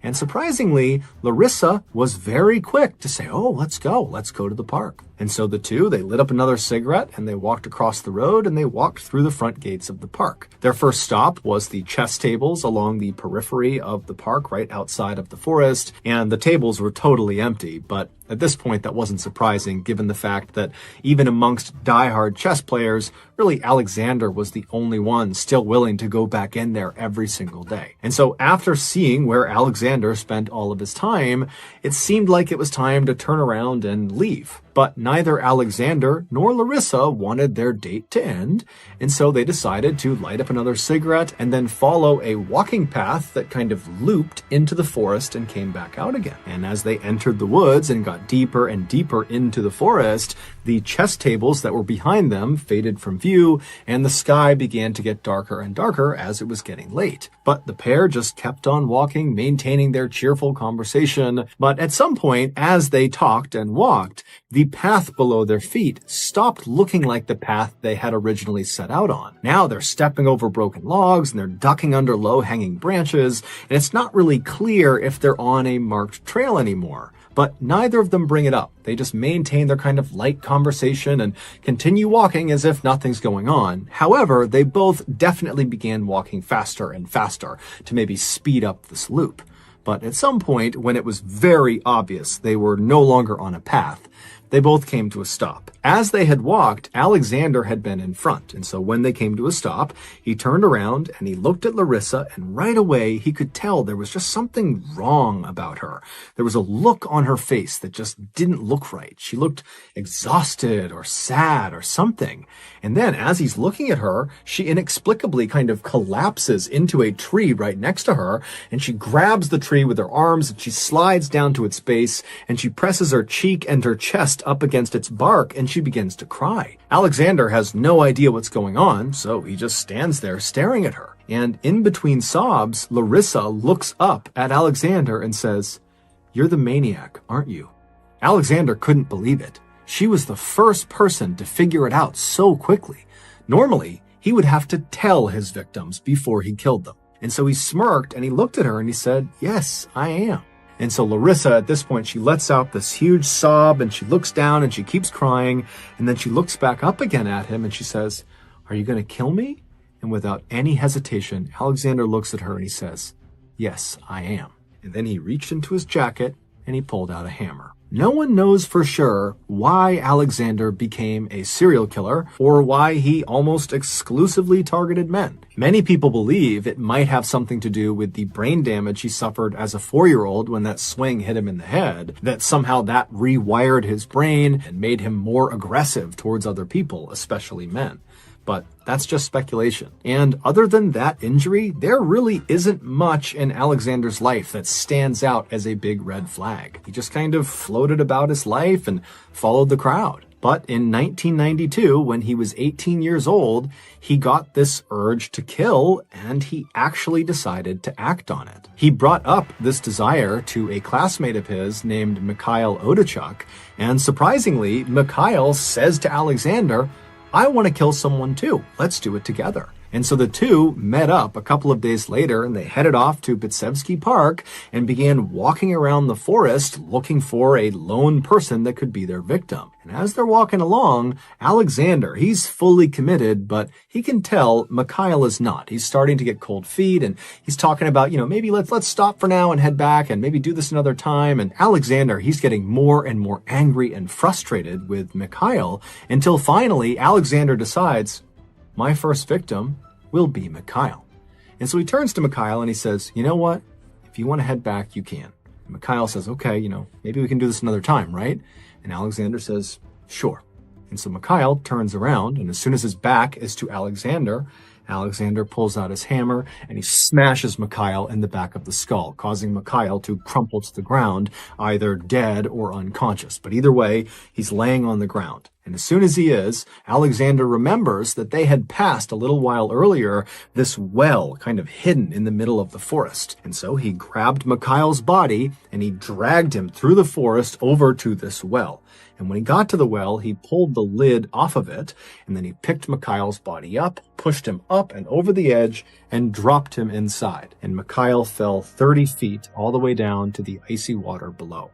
And then Alexander put the lid back on the well, he grabbed his hammer off the ground, and he left. An important part of Alexander's killing was this well. This well was not a drinking water well. It was basically an access point to this deep underground sewer system that stretched all around the underside of this park. And so when Mikhail fell down this 30-foot shaft, he didn't just land at a pit of water right at the bottom of the well. Instead, he fell all the way down the shaft until it opened up like the bottom of a huge scientific beaker. It was basically like this big cave at the bottom of the well that was full of very deep water. And so Mikhail would have splashed into that water, which was icy cold, and then after Alexander put the lid on top of the well, it would have been pitch black inside of that space. Now, even if it had been lit up, there was no ladder for Mikhail to climb back out of, and there was a current running through this well because there were tunnels leading into it and then out the other side. And so Mikhail, if he woke up, if he was conscious when he hit the water, he would have immediately been swept into another tunnel, and many of the other tunnels that led away from this cave space were completely filled with water. And so he would have had nowhere to breathe. He would have been sucked into a tunnel and he would have drowned. And so whether Mikhail died from the strike on the back of the head or whether he drowned, we don't know. But he died after being thrown in the well, and then his body was swept miles and miles away to some deep underwater recess where nobody was looking. Alexander would wait another 9 years before he killed again. But once he started up again, he didn't stop. His first kill after the hiatus was in the summer of 2001. His victim was a man he liked to play chess with. In fact, this was a man that loved Alexander and was definitely one of Alexander's friends. They regularly played chess with each other. And one day in May, after a game of chess, Alexander asked the man if he wanted to head into the forest to pay respects to his dog, who he had buried out in this forest. And he told the man he was going to have a sip of vodka over his dog's grave. And so this chess friend of his agrees to go with Alexander because he loves Alexander. He's a good friend of his, and says, absolutely, let's go pay our respects to your dog. And so the pair begin walking into the forest, and at first they're on a trail, but eventually Alexander says to this man that you need to leave the trail in order to get to the gravesite. So the man says, yeah, no problem. And so they get off the trail and they're walking for a little while until they reach the well. And when they get to the well, Alexander stops and he kind of points to some arbitrary spot on the ground and says, oh, that's where my dog was buried. And so Alexander pulls out a bottle of vodka and he takes a swig and then he hands it to the man, who does the same thing to kind of do this commemorative drink for this dog. And then afterwards, Alexander looks at his friend and kind of gestures with his arm to get the man to, take them back out of the forest, back out to the chess tables. And so the man turns around and begins backtracking. And as soon as he does, and his back is to Alexander pulls out his hammer, he walks up behind his friend, and he smashes him over the back of the head. And then just like Mikhail, he drags this man's body over to the edge of the well, he pulls the lid of the well off, and then he lifts this man up, and he dumps him into the well shaft, and then he puts the lid back on top. Alexander continued to lure his victims out to that well, and all of his victims were people he knew. They were his chess friends. They were his neighbors in his apartment complex. They were anyone he had a personal relationship with. He would later say that that was his preferred victim. He liked to know the person he was killing. It made him feel like God. Amazingly, it would turn out not all of Alexander's victims who were chucked into that well actually died. Victims number 16 and 17, who were a pregnant woman and a 13-year-old boy respectively, after they had their heads smashed with a hammer and they got chucked into the well, their clothing got caught on a snag poking out of the inside of that 30-foot shaft, and it literally arrested their fall and kept them from plummeting all the way into the water. And somehow, in both instances, Alexander didn't notice. He just put the well lid back on and walked away, believing they were both dead. But they weren't, and after they regained consciousness, they were able to kind of claw their way back up the well shaft and pulled themselves out of the well. Both victims would go to the police, and both of them would positively identify who their attacker was, Alexander. But the police didn't care. In fact, they told both of these victims that they needed to drop the charges and leave them alone. And if they didn't, they, the police, would come up with something to have both of them arrested, the victims. And so Alexander got away with it, and the victims were literally intimidated by the police to stay quiet. And so that led to dozens and dozens more murders. In April of 2006, after Alexander told Larissa he was the maniac and he was going to kill her, he walked behind her as she cried and continued to hold on to the tree, and he wound up his hammer and brought it smashing into the back of her head. And then as she slumped to the ground, he hit her several more times in the back of the head with the hammer, and then he pulled out a vodka bottle and he jammed it inside of the hole, and then he left. 2 months later, Alexander would lure another woman out into the middle of the forest with him. Her name was Marina. She was 35 years old, and she had met Alexander while working at the grocery store with him. She actually was hired to work at the grocery store to fill Larissa's now vacant spot. Before Alexander and Marina began their walk out to the park, which was Alexander's suggestion, Marina said she just needed to stop by her apartment to let her son know where she was going. And so they swung by her apartment. Marina went upstairs and she left a note for her teenage son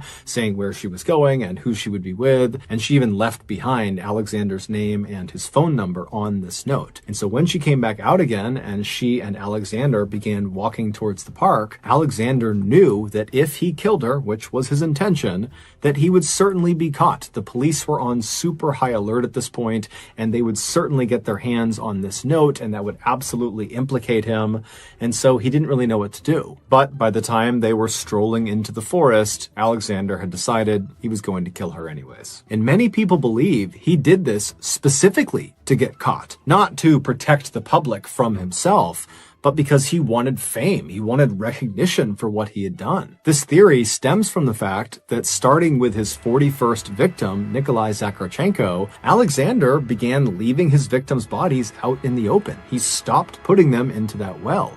And he wouldn't just leave them out in the open. He would prop them up in strange poses against trees, and he would jam glass bottles into the holes in the backs of their heads, indicating he wanted the police to find them. That way, he could get all the credit he believed he deserved. When the police did finally arrest Alexander, they searched his apartment, and they found this notebook. And in this notebook was a picture of a chessboard. Now, a chessboard has 64 squares on it, and in Alexander's notebook, This chessboard had 62 of the 64 squares filled in, and Alexander would explain to police that that was his scorecard. He had 62 victims. It would turn out 2 of those people had actually survived, the pregnant woman and the 13-year-old boy, but still, there were 60 murders accounted for in this notebook. Alexander would be fully cooperative with police and would tell them every detail he could possibly remember about every single killing, including what conversations were like with the person he killed right before he killed them. He would also often reenact what he did to the person and how he felt afterwards. It was very clear that Alexander was reveling in the attention he was getting from law enforcement, and it was very clear that he loved talking about killing. Ultimately, the police were only able to gather enough evidence to charge Alexander with 49 murders, not 60.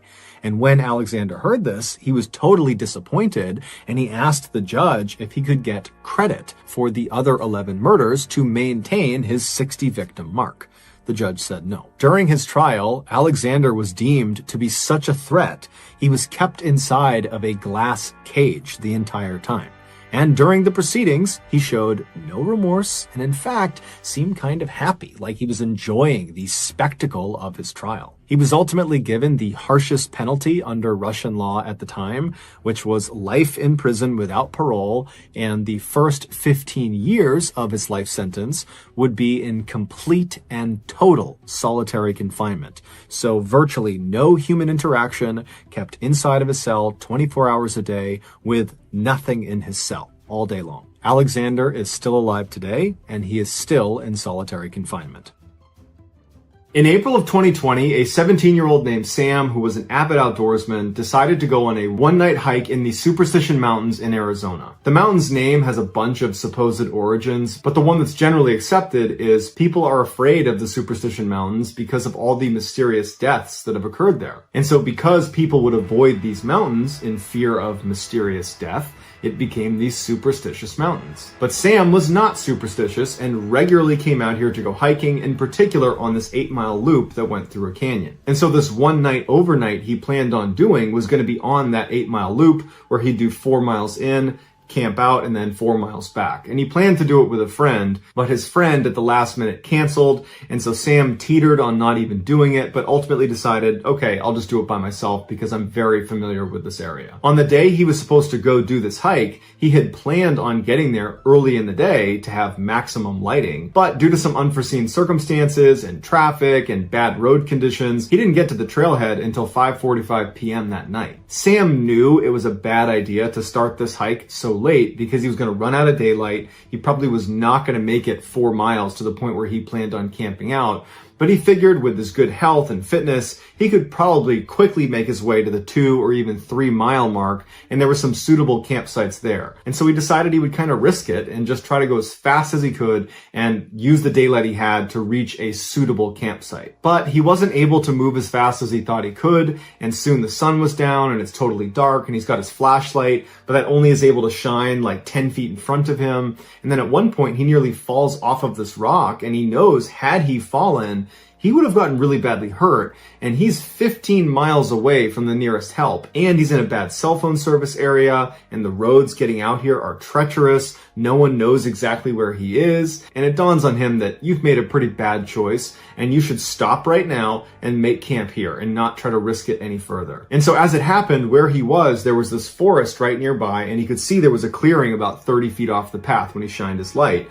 And so he walked into that clearing, and he found it was a great spot to make camp. And in fact, on the edge of this clearing was the remnants of a fire pit. It was very old, but it at least showed someone had camped out right here, and they seemed to have made it just fine. So suddenly he was feeling pretty smart, and he felt pretty good about where he was staying for the night. Now, Sam intentionally did not bring a tent. He liked to sleep on a sleeping pad with a sleeping bag over that, and then he would string up a tarp over the top of him in case it rained. And since this clearing was surrounded by a bunch of pine trees, he was able to string up his tarp over the top, and it was perfect. And pretty soon he had a fire going, and then he cracked open a can of beans, and he began eating his dinner. And as he was eating, he started to get a sense that something was off, something was not right. He began scanning the tree line as if he was going to find something out of the ordinary, but his visibility was incredibly limited because he was sitting right up against a fire. And if you've ever sat next to a fire in a dark forest, your visibility is like 5 feet in a circle around the fire. You really cannot see beyond that. And his vision was also limited by all the pine trees that encircled his clearing.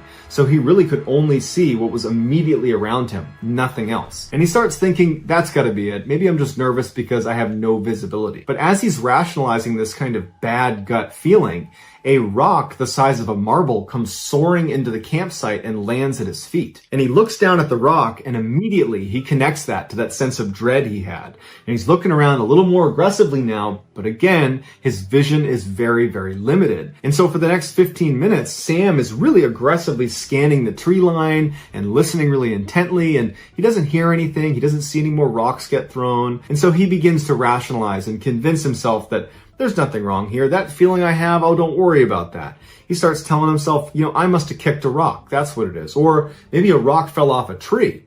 But either way, it's something totally explainable and you got nothing to worry about. And after a little while, he convinced himself and he got into his sleeping bag under his tarp and he went to sleep. A couple of hours later, Sam wakes up and he has that same sense of dread, and now it's back with a vengeance. And he can't hear anything, he can't see anything, but he's definitely feeling like something is wrong. And at that moment, as he's listening really intently and looking really carefully, he hears the sound of rustling leaves. It sounds like someone walking through leaves about 30 or 40 meters away from his campsite. And initially, he can't tell if this person or animal is walking towards his campsite or away, but over the next 30 seconds or so, the sounds start to fade, and he convinces himself that, okay, they've left and everything's fine. But just in case, he wanted to grab his flashlight and shine it in that direction, and so he reaches next to him where he had left it when he had gone to bed a couple hours earlier, and he can't find his flashlight. He's looking around for it, and he can't find it, and he's like, man, that's weird. I had it right here, right next to my body, and it's not here anymore. And that's when the alarm bells start going off in his head, because the only way this flashlight moves is if he moved it.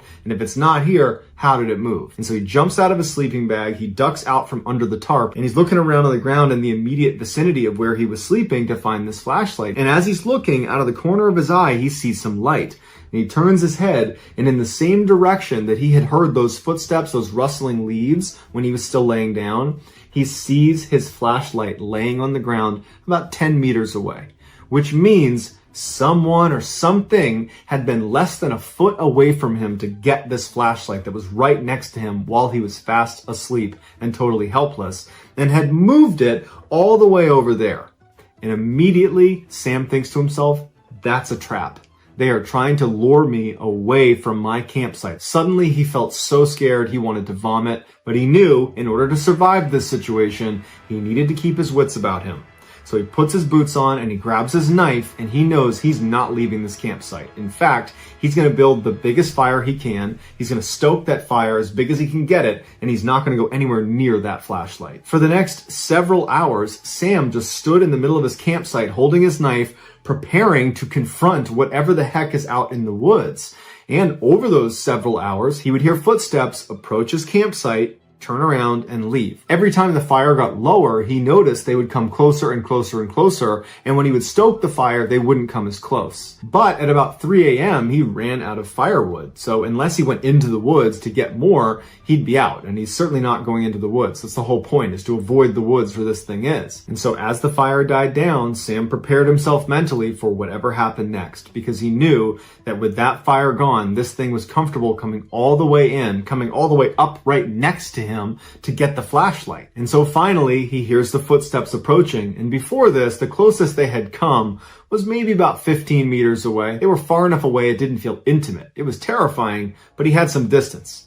This time, they walk right up to about 3 meters away, but they intentionally come behind the thickest group of trees, so he can't see them. And it's still dark outside, and he's in that bubble of light near the fire, so he's blind to whatever's on the other side of those trees. But he knows they're there, and they've stopped. And for 2 hours, this poor kid is standing in the middle of this campsite, facing in the direction of whatever is behind the trees. Probably his imagination is going crazy at this point with what could be behind those trees, just waiting for whatever happened next. But ultimately, the only thing that would happen is the sun would eventually come up, and right before it actually popped over the horizon, this thing on the other side finally moved, it turned around and ran away, and it did not come back. And so when the sun finally did come up, Sam didn't just charge out of there because he's still thinking there could be a trap. He waited until it was totally full sunlight, and then he packed up everything he had and he practically sprinted back to the parking lot, back into his car, and he drove nonstop for 20 miles until he got to a gas station where he could park and collect himself. And when he got there, he got out of his car and he went in and he got a drink. And when he came out, he noticed someone had written something on the dust on the back window of his car. And he walks over and it just says, "Sleep well?" ? Sam is confident whoever was stalking him at his campsite is the same person or group of people that wrote this message on his car. And now Sam just wonders, what would have happened if I retrieved that flashlight? In the 60s, two high school classmates in South Carolina named Carol and Reggie fell in love with each other.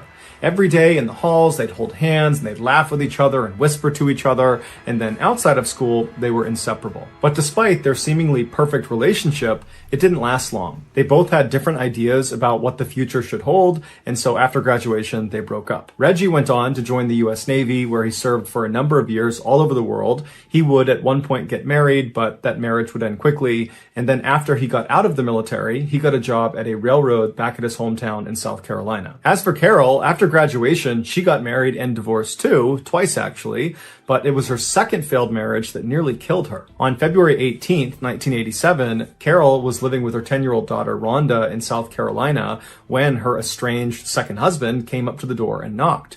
Carol opened the door and her ex-husband drew a gun and shot her 6 times in front of her daughter before turning around and fleeing. The police would later find his body inside of his car on the side of the road. He had shot himself. As for Carol, the doctors were able to save her life, but the injuries she sustained from the attack were crippling. She was blind in one eye and she had chronic pain, and so her young daughter had to start taking care of her full time. Over the next 8 years, Carol steadily improved and regained some of her independence, but in 1995, she had a huge setback. She started feeling ill, and so she went in to see a doctor, and the doctor did a blood test, and they discovered she had liver cancer. It would turn out the blood that was given to her after the attack that had been transfused into her body to save her life, it had been tainted with hepatitis C. And so she got hepatitis C without realizing it, and because it had been untreated, it led to liver cancer. Rhonda remembers when her mother came home after being given this terrible news, she just sat down and was silent for a minute, and then she just kind of muttered to herself, "I just can't get away from this man. He's killing me all over again." But despite being dealt such an unfair hand in life, Carol was determined to not let her injuries or her illness define her. And so she went out looking for a job that could accommodate her physical limitations, and she found it. She was hired as a part-time customer service rep for a television cable company. She was very happy about this job and very proud of it because it was the first time she was working after the attack, and so for once it felt like her life was going back to normal again. A few years later, in 2000, when Carol was working at the cable company, her phone rang and she answered it the way she answered every other call, but the voice she heard on the other end, she immediately recognized. He introduced himself as Reggie Sumner, and so Carol asked him, "Are you the Reggie Sumner from 1962 at Garrett High School in South Carolina?" And he said, "Yeah, that's me." And Carol said, "I'm your ex-girlfriend. We dated in high school." And so it was this incredible reunion, this totally chance phone call. And for the next hour or so, they just chatted on the phone about everything from their kids to their relationships they've been in to what they're up to now. I mean, they had a lot to catch up on since they hadn't seen or heard from each other in nearly 40 years.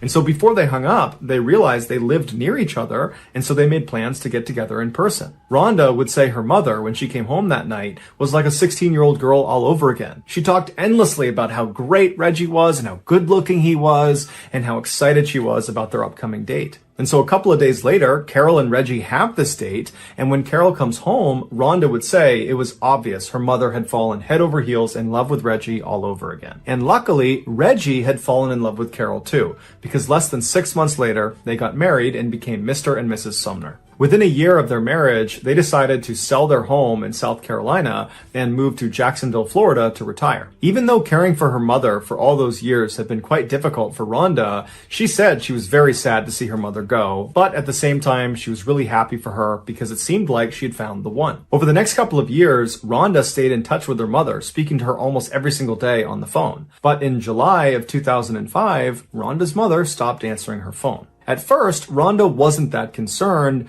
but after 24 hours of not hearing from her mother or from Reggie, she did get concerned. Because even though Reggie was able to care for Carol, he wasn't in the best shape himself. He had debilitating diabetes, and he had recently broken his leg, and so was largely confined to a wheelchair. And so if they were to leave their house for an extended period of time, they wouldn't do it without asking for help from Rhonda. And so over the next couple of days, Rhonda incessantly called her mother and called Reggie, but she never got through to them. And so finally, after almost 72 hours of not hearing from them, she decides to just hop in her car and drive the 4 hours to Jacksonville to check on them personally. When she got there, she saw her mother and Reggie's car was not in the driveway like it normally would be.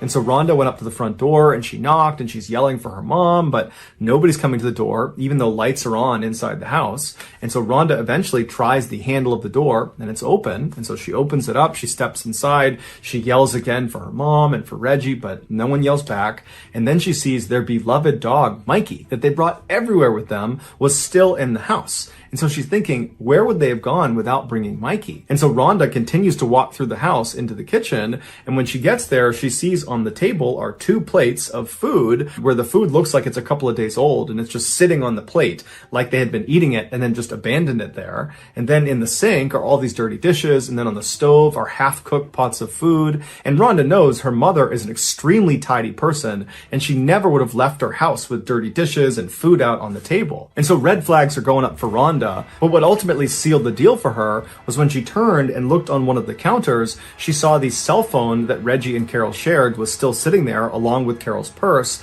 And then next to that was both of their medications, which was Reggie's insulin and Carol's liver cancer medication, both of which were life-saving and needed to be taken every single day. There's no way they would have left the house without those things. And so Rhonda immediately calls the Jacksonville Police Department and she files a missing person report. And before long, the missing couple's story is all over the news and all of the networks are asking people if they have information to come forward, but no one came forward. And so the only lead the police had was to track down the Sumner's car, which was missing from their driveway when Rhonda showed up at their house. So the police shared the description of their vehicle all across the state, and very quickly they got a hit. The car had been found abandoned in a Florida town about 1 hour west of Jacksonville. It had been parked in this semi-forested, very secluded area off of a dirt road, and there was nothing inside of it, but they saw the battery had been taken out, leading some of the officers to speculate that perhaps the Sumners really had just driven away from their home without telling anybody and then ran into car troubles. But that theory would quickly be thrown out the window when 5 hours later,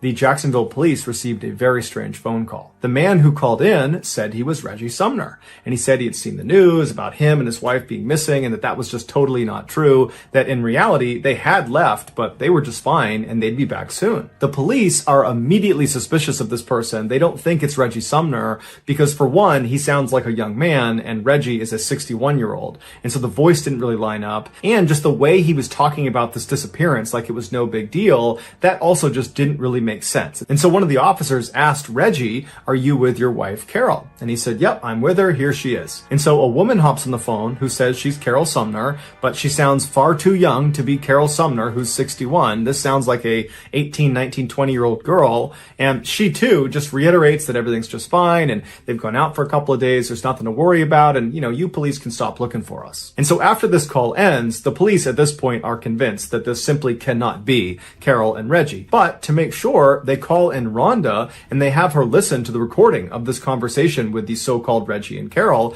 And right away, Rhonda says, "That's not my mom and that's not Reggie." And so at this point, the police assumed that these two people who called in pretending to be the Sumners probably had something to do with the disappearance of the real Sumners. And so while they waited for the trace on this phone call to come back, which would give them information about who was calling and from where, the police decided to investigate another angle. The police looked at the Sumners' bank statements and they saw their bank card had been used at an ATM in South Carolina after the Sumners had been reported missing. And so they called that bank and they asked for the CCTV footage from that ATM. And when they watched it, they saw that it was not Carol or Reggie Sumner withdrawing funds. It was some unknown man in his early 20s. Right after this discovery of this unknown man, the trace from the phone conversation with the imposter Sumners came back, except it was tied to a fake name at a fake address. So that wasn't helpful to the police in their investigation. However, when they went through this cell phone's call logs, which they got with the phone trace, they saw whoever owned the cell phone had recently placed a call to a car rental company in South Carolina. And so the police call this car rental company and they speak to the manager, and they're able to figure out that somebody using this cell phone number had indeed called and had rented a car, and the car they rented matched the description of the car the unknown man was driving in the ATM surveillance footage. But this car had been rented to a woman. Her name was Tiffany Cole. The rental company told police that all of their cars had satellite tracking information built into them. And so police were able to use that information to track Tiffany's rental car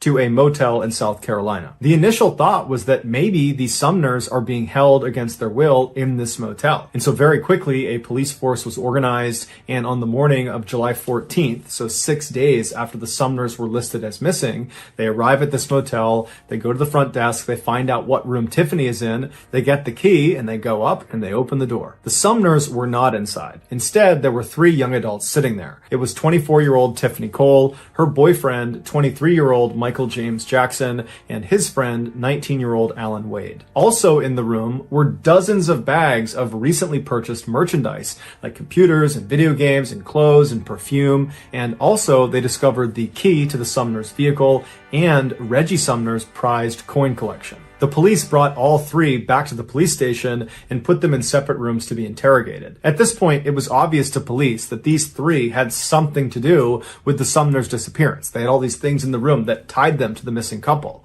And so now the police, as they interrogated them, it was not so much about connecting them to the Sumners as much as it was about helping them find the Sumners. At first, all 3 of them either didn't talk or were totally uncooperative. But under intense questioning, Tiffany cracked a little bit. She said that they had robbed the Sumners, but nothing more. They didn't do anything else besides rob them. And there had been a 4th person involved in the robbery, 19-year-old Bruce Nixon, who was friends with Alan Wade. Bruce lived nearby, so the police quickly rounded him up and brought him in for questioning, and unlike the other 3, Bruce immediately caved.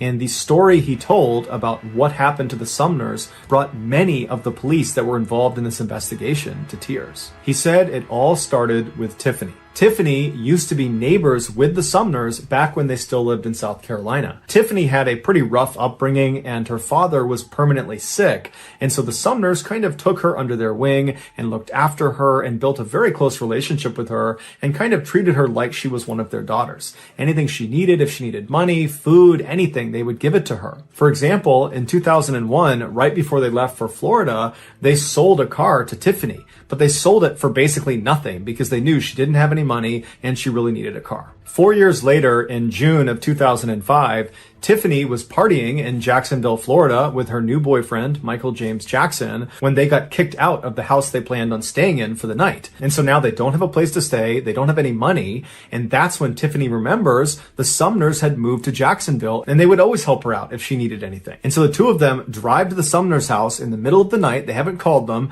and they just knock on the door, totally uninvited, and Carol comes to the door, and when she opens it, she sees Tiffany, and immediately she's like, "Oh my goodness, I haven't seen you in so long. Come in. Who are you? Oh, Michael, great to meet you. Come on inside. I'll get you food. We'll get you fed. What do you need? What can we do for you?" And so that's when Tiffany explains to them that their plans had kind of fallen through and they didn't have a place to stay that night, and would it be possible to stay with them? And so Carol and Reggie right away say, "Absolutely no problem. Tiffany, Michael, you guys are guests here. You're welcome. Stay as long as you want." And so that night, Carol cooked a big meal for them and they all sat down at the table. And at some point, Carol and Reggie talk about the sale of their house in South Carolina. And somehow it came up that they had made $99,000 in profit from this sale. And they were so happy about it because now they could really retire comfortably. And so as soon as they said that, Tiffany and Michael shot glances at each other because they knew they had to come back and rob them. The next morning, Carol and Reggie got up early, they made coffee and they made breakfast, and they were hoping that Tiffany and Michael would stick around for the day and spend some more time with them. But Tiffany and Michael were very quick to want to leave. They said, "Thank you very much, we got to hit the road." And so they left. And as soon as they get in the car, they start planning how they're going to come back and rob the Sumners and get their hands on that $99,000. 1 month later, on on the evening of July 8th, after all robbery preparations have been made, Bruce Nixon and Alan Wade show up at the Sumner house and they knock on the door. When the door opens, it's Carol, and she doesn't recognize either of them, but being as kind and generous as she was, she said, "Hey boys, what can I do for you? How can I help you?" And this was exactly what Bruce and Alan were expecting based on what Tiffany told them. She said this couple would be very easy to exploit. And they tell her that their car had broken down and they needed to use her phone. And so she's a little bit skeptical, but ultimately she says, "Sure, come on in." And so Bruce and Alan go inside the house, the door shuts behind them, and as soon as it does, one of them draws a fake gun that looks very real and pointed it at Carol, while the other one began tying her up with cord and with duct tape. And so Carol begins screaming and making a bunch of noise, and Reggie, who's in the garage out of sight, he hears her. He comes running in to see what's going on, and he sees these two men who immediately attack him, and Reggie's got a broken leg and he's already pretty weak and frail, and so he doesn't put up much of a fight. And before long, he and his wife were all taped up and restrained on the couch, and they were having duct tape wrapped around their heads until everything was covered except for a slit underneath their nose so they could breathe. And so with the couple completely under control and at the mercy of their captors, one of the men texted Michael, who was down the road with Tiffany inside of Tiffany's rental car, and the text just said, "All clear." And what that meant was Michael could now come up and help them rob the house. And so Tiffany stays down the road in the rental car. Michael makes his way up. He goes inside, and he, Bruce, and Alan proceeded to ransack the house. And while these three men are moving room to room, taking all of their valuables, Reggie and Carol are probably thinking to themselves that, you know what, this is awful, we're getting robbed, but after they take whatever they take and they leave, we'll be fine, we'll recover. But when these three men finished taking all of their valuable items, they decided that they would also take Reggie and Carol. So they stood the couple up and they marched them into the garage and they put them in the trunk of their own car. At this point, Bruce left the Sumner's house and went down the road and got in Tiffany's rental car, and Michael and Alan, they got into the Sumner's car, and the two cars met up on the road and then drove 40 minutes northwest just over the border into Georgia, where they found this access road and they went down it until they reached this very secluded section of forest. This was not just some random spot in the middle of the woods in Georgia. This was a pre-selected spot that Tiffany and the others had been out to 2 days earlier to prepare it. And what they had done to prepare was to dig a grave for the Sumners. Michael and Alan, in the Sumner's car, drove up right next to the gravesite, while Tiffany and Bruce came up right behind them. And once they had all stopped, they got out of the car and they went right behind the Sumner's car and they popped open the trunk. It's believed the temperature inside of that trunk was well over 100 degrees. And so Reggie and Carol were sweating profusely, and the sweat had caused their restraints to slip off their wrists and slip down off their face. And so the two of them were found holding on to each other and crying and praying. Seeing how weak they already were, the group decided they did not need to put new tape around their wrists or their face. They weren't going to go anywhere. And so they grabbed the two and they pulled them out and dumped them on the ground. It was probably around this time that the Sumners realized Tiffany was one of these four people that was doing this horrible thing to them. And I can only imagine the heartbreak they experienced. This girl that they took in under their wing, that they thought of as a daughter, was betraying them in such a heinous and horrible way. But there was no time to feel upset about it, because as soon as they were dumped on the ground, Michael grabbed Reggie and kind of threw him over to the side and said, "Sit down, don't move, or I'm going to kill you and your wife." And then the others grabbed Carol and dragged her away from her husband over to the edge of the grave, where they literally ripped the jewelry off of her face and off of her body. And then after all the jewelry was gone, they pushed her into the grave. Then they walked over to Reggie and dragged him over and threw him in with his wife. As soon as the couple was in the grave together, they repositioned themselves so they were both sitting up, one in front of the other, with Carol behind Reggie, and she threw her legs and her arms around Reggie, just kind of clutching onto him, and she buried her head into his back and she began crying. The original plan, apparently, had been to take the Sumners and put them in this grave and pretend like you were going to do something to them to scare them into giving up all of their information, all of their banking information, and anything else that was valuable. And it worked. And so as Carol is crying into Reggie's back, Reggie is pleading with the group. He's pleading to them, "Let me give you everything I have. Whatever you need, it's yours." And so Michael said, "Give me all your ATM bank card numbers, give me your PIN numbers, everything." And so Reggie did. He gave him all the information he could possibly give to him. And then, for some reason, despite the fact that at this point, the group has taken everything of value from this poor couple, they have extracted all the valuable information they could possibly get from them. Despite that, they decide that that's not enough. They need to kill the Sumners. And they need to kill them in the worst way imaginable. They need to bury them alive. For hours, the group slowly, shovelful by shovelful, filled in this hole with Reggie and Carol sitting at the bottom begging for their lives. But the group didn't care at all. They just kept shoveling dirt down on top of them until the dirt and mud had gotten up to their necks and the weight of the dirt was pressing in on their chests and was making it really hard to breathe. And so as Carol and Reggie are feeling this happening to them, they can feel themselves being crushed under this weight. Their cries for help become more and more desperate, but more spaced apart because their breathing at this point is so labored. It's so hard to get a full breath that they're conserving their air at this point. And then at some point, as the dirt crept closer and closer to their mouths, they had to tilt their heads up to try to get a good breath of air. But when they did that, they began shoveling dirt directly onto their faces, causing them to choke and gag. They're inhaling this, and it's becoming nearly impossible to catch a breath. They're dying at this point. And so finally, another layer of dirt was thrown on top of them, and they disappeared under the soil. But their sounds didn't go away. They continued to whimper and make sounds as more and more dirt was put down until finally they had filled in the hole and they began packing the dirt down with the backs of their shovels. And they could hear underneath the soil still the sounds of this couple dying. This was a slow and horrible death. After the killers were done, they left the site and they took the Sumner's car and they dumped it in Florida where it was ultimately found. And then they all piled into the rental car. They went to an ATM and pulled some of the Sumner's money out and then went on a spending spree. Here is a photo of Tiffany celebrating just hours after killing the very people that had taken her in and treated her like a daughter. After their autopsies, the medical examiner explained that both Reggie and Carol had dirt packed into their nose, into their mouths, in their throats, in their stomach, and in their lungs, meaning their actual cause of death was being buried alive. In exchange for telling investigators what happened and for leading them to the gravesite where the Sumners were, Bruce Nixon was spared the death penalty and given a life sentence. As for Michael, Allen, and Tiffany, they were all sentenced to. By the summer of 2007, Chris had been working as a park ranger in southeastern Pennsylvania for a number of years, and by and large, he enjoyed his occupation. Some of the time, he got to do what he loved, which was hiking in the forest. And some of the time, it required doing something he hated, which was office work that usually required staying late at night. On one of those late nights, in August of 2007, Chris's boss, Mike, said that he needed to leave the office and go down the access road to this tool shed they had. He needed to get some equipment and bring it back up to the office for some reason, and he said he'd be back in about 15 minutes. As soon as Mike left, Chris decided, you know what, I'm going to take a break from my work and I'm going to step outside for a minute. Right in front of the office building was a little staff parking lot, and then about 50 meters beyond that was the edge of this really dense forest where the access road that Mike had just gone down to get to the tool shed basically split right through the middle and went straight out past the office. When Chris stepped outside to take his break, he sat down on the front steps that overlooked that parking lot and the access road, and he was just kind of looking out towards the forest, not thinking about what he was looking at, just kind of mindlessly sitting there, when all of a sudden he just started to feel like someone's watching me.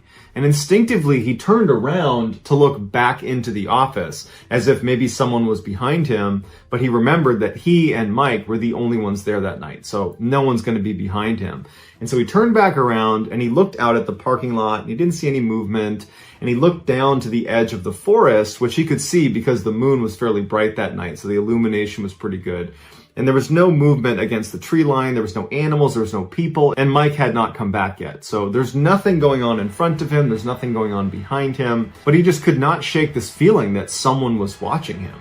And so Chris, he's not easily spooked. He's used to being out in the forest in the daytime and at night. He's used to being at this office. A lot of times he worked at the office on his own at night. So he's used to this environment. And so he thought, you know what? I'm going to go look around. And so he walks down the steps and he walks into the parking lot and he begins looking behind some of the cars. There's only a handful in the lot. There's nothing in the lot, and he keeps walking till he's about 10 meters away from the edge of the forest. And he looks into the forest, and it's too dark to see anything, and there's nothing out here. There's no movement, there's no animals. Mike is still not back yet. And so even though he could not shake this sense that someone is watching him, he felt like, you know what? I did my diligence, and there's no one out here, so it's just got to be in my head. And so he decides he's going to go back inside. And so he turns around, and he starts walking back up towards the office, when all of a sudden he hears this whooshing sound come past his head. And he didn't know what it was, but it sounded like someone took a stick and threw it overhand, so it's spinning like a tomahawk as it passed by his head. And because the sound was so loud and he was already on edge about someone potentially watching him, that he actually dove as soon as he heard it and fell to the ground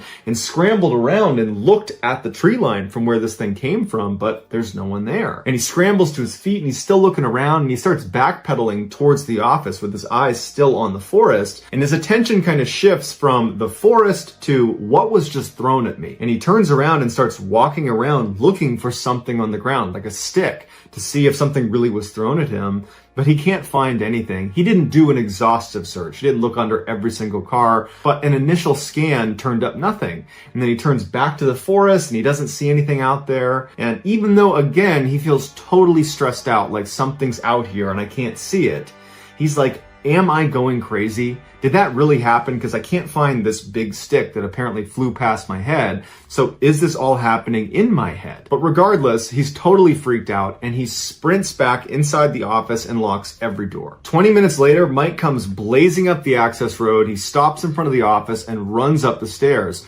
Chris goes over, unlocks the door, and he lets him in. And Chris is about to tell him about this crazy stick throwing incident, but he can tell Mike is really upset about something. Probably more upset about whatever happened to him than Chris is about this stick throwing thing. And so Chris tables his story. He locks the doors behind Mike and he turns to him and he says, "What's going on? What's wrong with you?" At first, Mike doesn't say anything. He just paces back and forth inside the office. And then finally, Chris calms him down and he gets him to explain what happened. Mike tells him that he was down at the tool shed, which is about a half mile down the access road and about 20 meters off the road into the forest. And he's at the shed, it's open, and he's pulling out the different pieces of equipment he's going to bring back to the office.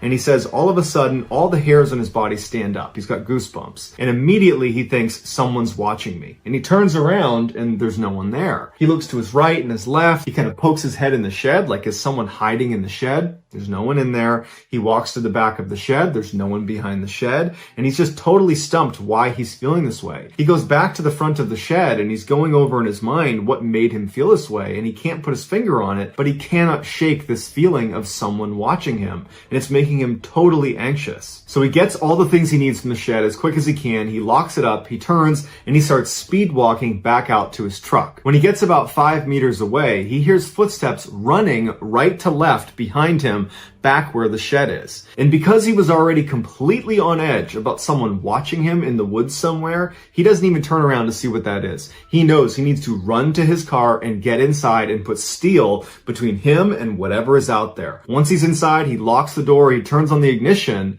and looks one last time in the direction of where he came from. And to his horror, there is a man walking into the woods right next to the shed, turning the corner behind and disappearing into the woods. His instincts were spot on. He was being watched. And that's when Mike hit the gas and sped back to the office. Chris then tells Mike about his stick throwing incident because all of a sudden that seems a whole lot more real, and they both agree that whoever threw something at Chris is probably the same guy who was hiding near the shed with Mike. Concerned this guy might come back and break into the office, they stay the night there and they watch the whole time. They don't see him again. And the next morning they file a report and they tell the incoming park rangers what happened. But after this, there were no more reports of this strange hooded figure roaming around the forest. And to this day, Chris and Mike have no idea who he is or what he wanted. But they can both agree, whoever he was bad.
In the summer of 2015, a young man named Paul was on his last day of a 7-day solo backpacking trip through a very remote area in Utah called the Dark Canyon Wilderness. Dark Canyon gets its name from its steep walls that block light in the morning and in the late afternoon. It's an area that's only accessible by foot, and it's not uncommon to go in there and not see another person the whole time you're there. That morning, Paul got up and set off on a day hike that would take him through a very forested area up onto a plateau where he planned to camp out for the night. About a mile into the hike, he found some amazing elk antlers, and he decided he wanted to keep them. So he threw them on his backpack and rested them at the top and continued on his hike. But the added 15 pounds of weight proved to be far more exhausting than he was anticipating, and very quickly he blew through all of his water. Even though he was within 1 mile of his final destination, this plateau, he decided to stop because he was so dehydrated he needed to find water. So he puts his pack down, he puts the elk antlers down, and he starts walking around, and amazingly he does find some water. Granted, it was kind of a gross puddle of standing water, but he figured, I can boil this and it should be okay. And as he's preparing a fire to boil this standing water, he figures, you know what, if I'm making a fire here, I might as well just make my camp here. So he sets up his tent and then he makes a fire, and he's about to start boiling this water when he realizes how dumb he's being. If there's a puddle of standing water right here,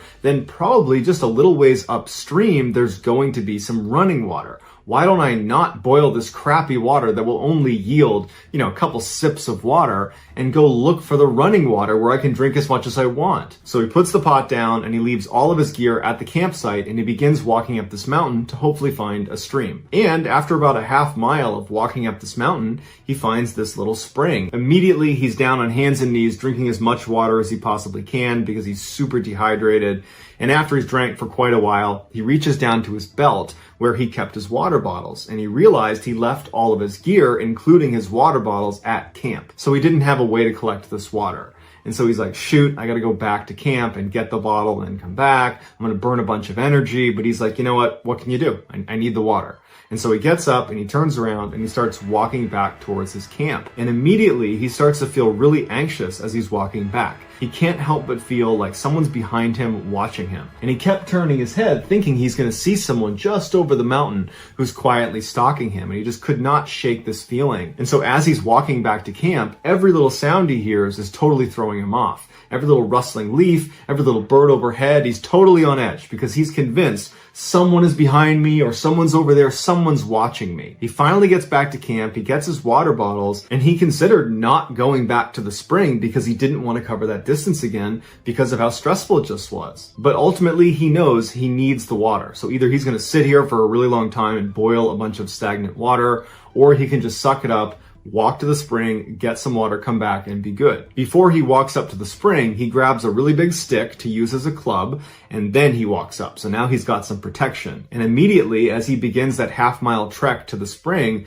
the anxiety pours right back over him, and he can't help but feel like someone is watching him. But he gets up to the spring, he fills his water bottles, he turns around, and he starts walking back, and he walks down this little rock face and lands on the trail he had just been on a minute ago, and he stops because he sees something on the ground that wasn't there before. A fresh mountain lion print is placed right in between two of his footprints that he had just made on his way back to the spring, meaning there's a mountain lion somewhere right around here that's not just watching me, it's hunting me. Paul doesn't really know what to do, so he runs to his campsite and gets in his tent and huddles in his tent for the rest of the night, hoping a mountain lion doesn't attack him. And fortunately, it does not. And what he thinks probably happened was when he picked up those elk antlers and put them on his backpack and was walking around with them, he probably attracted the mountain lion that thought he was an elk,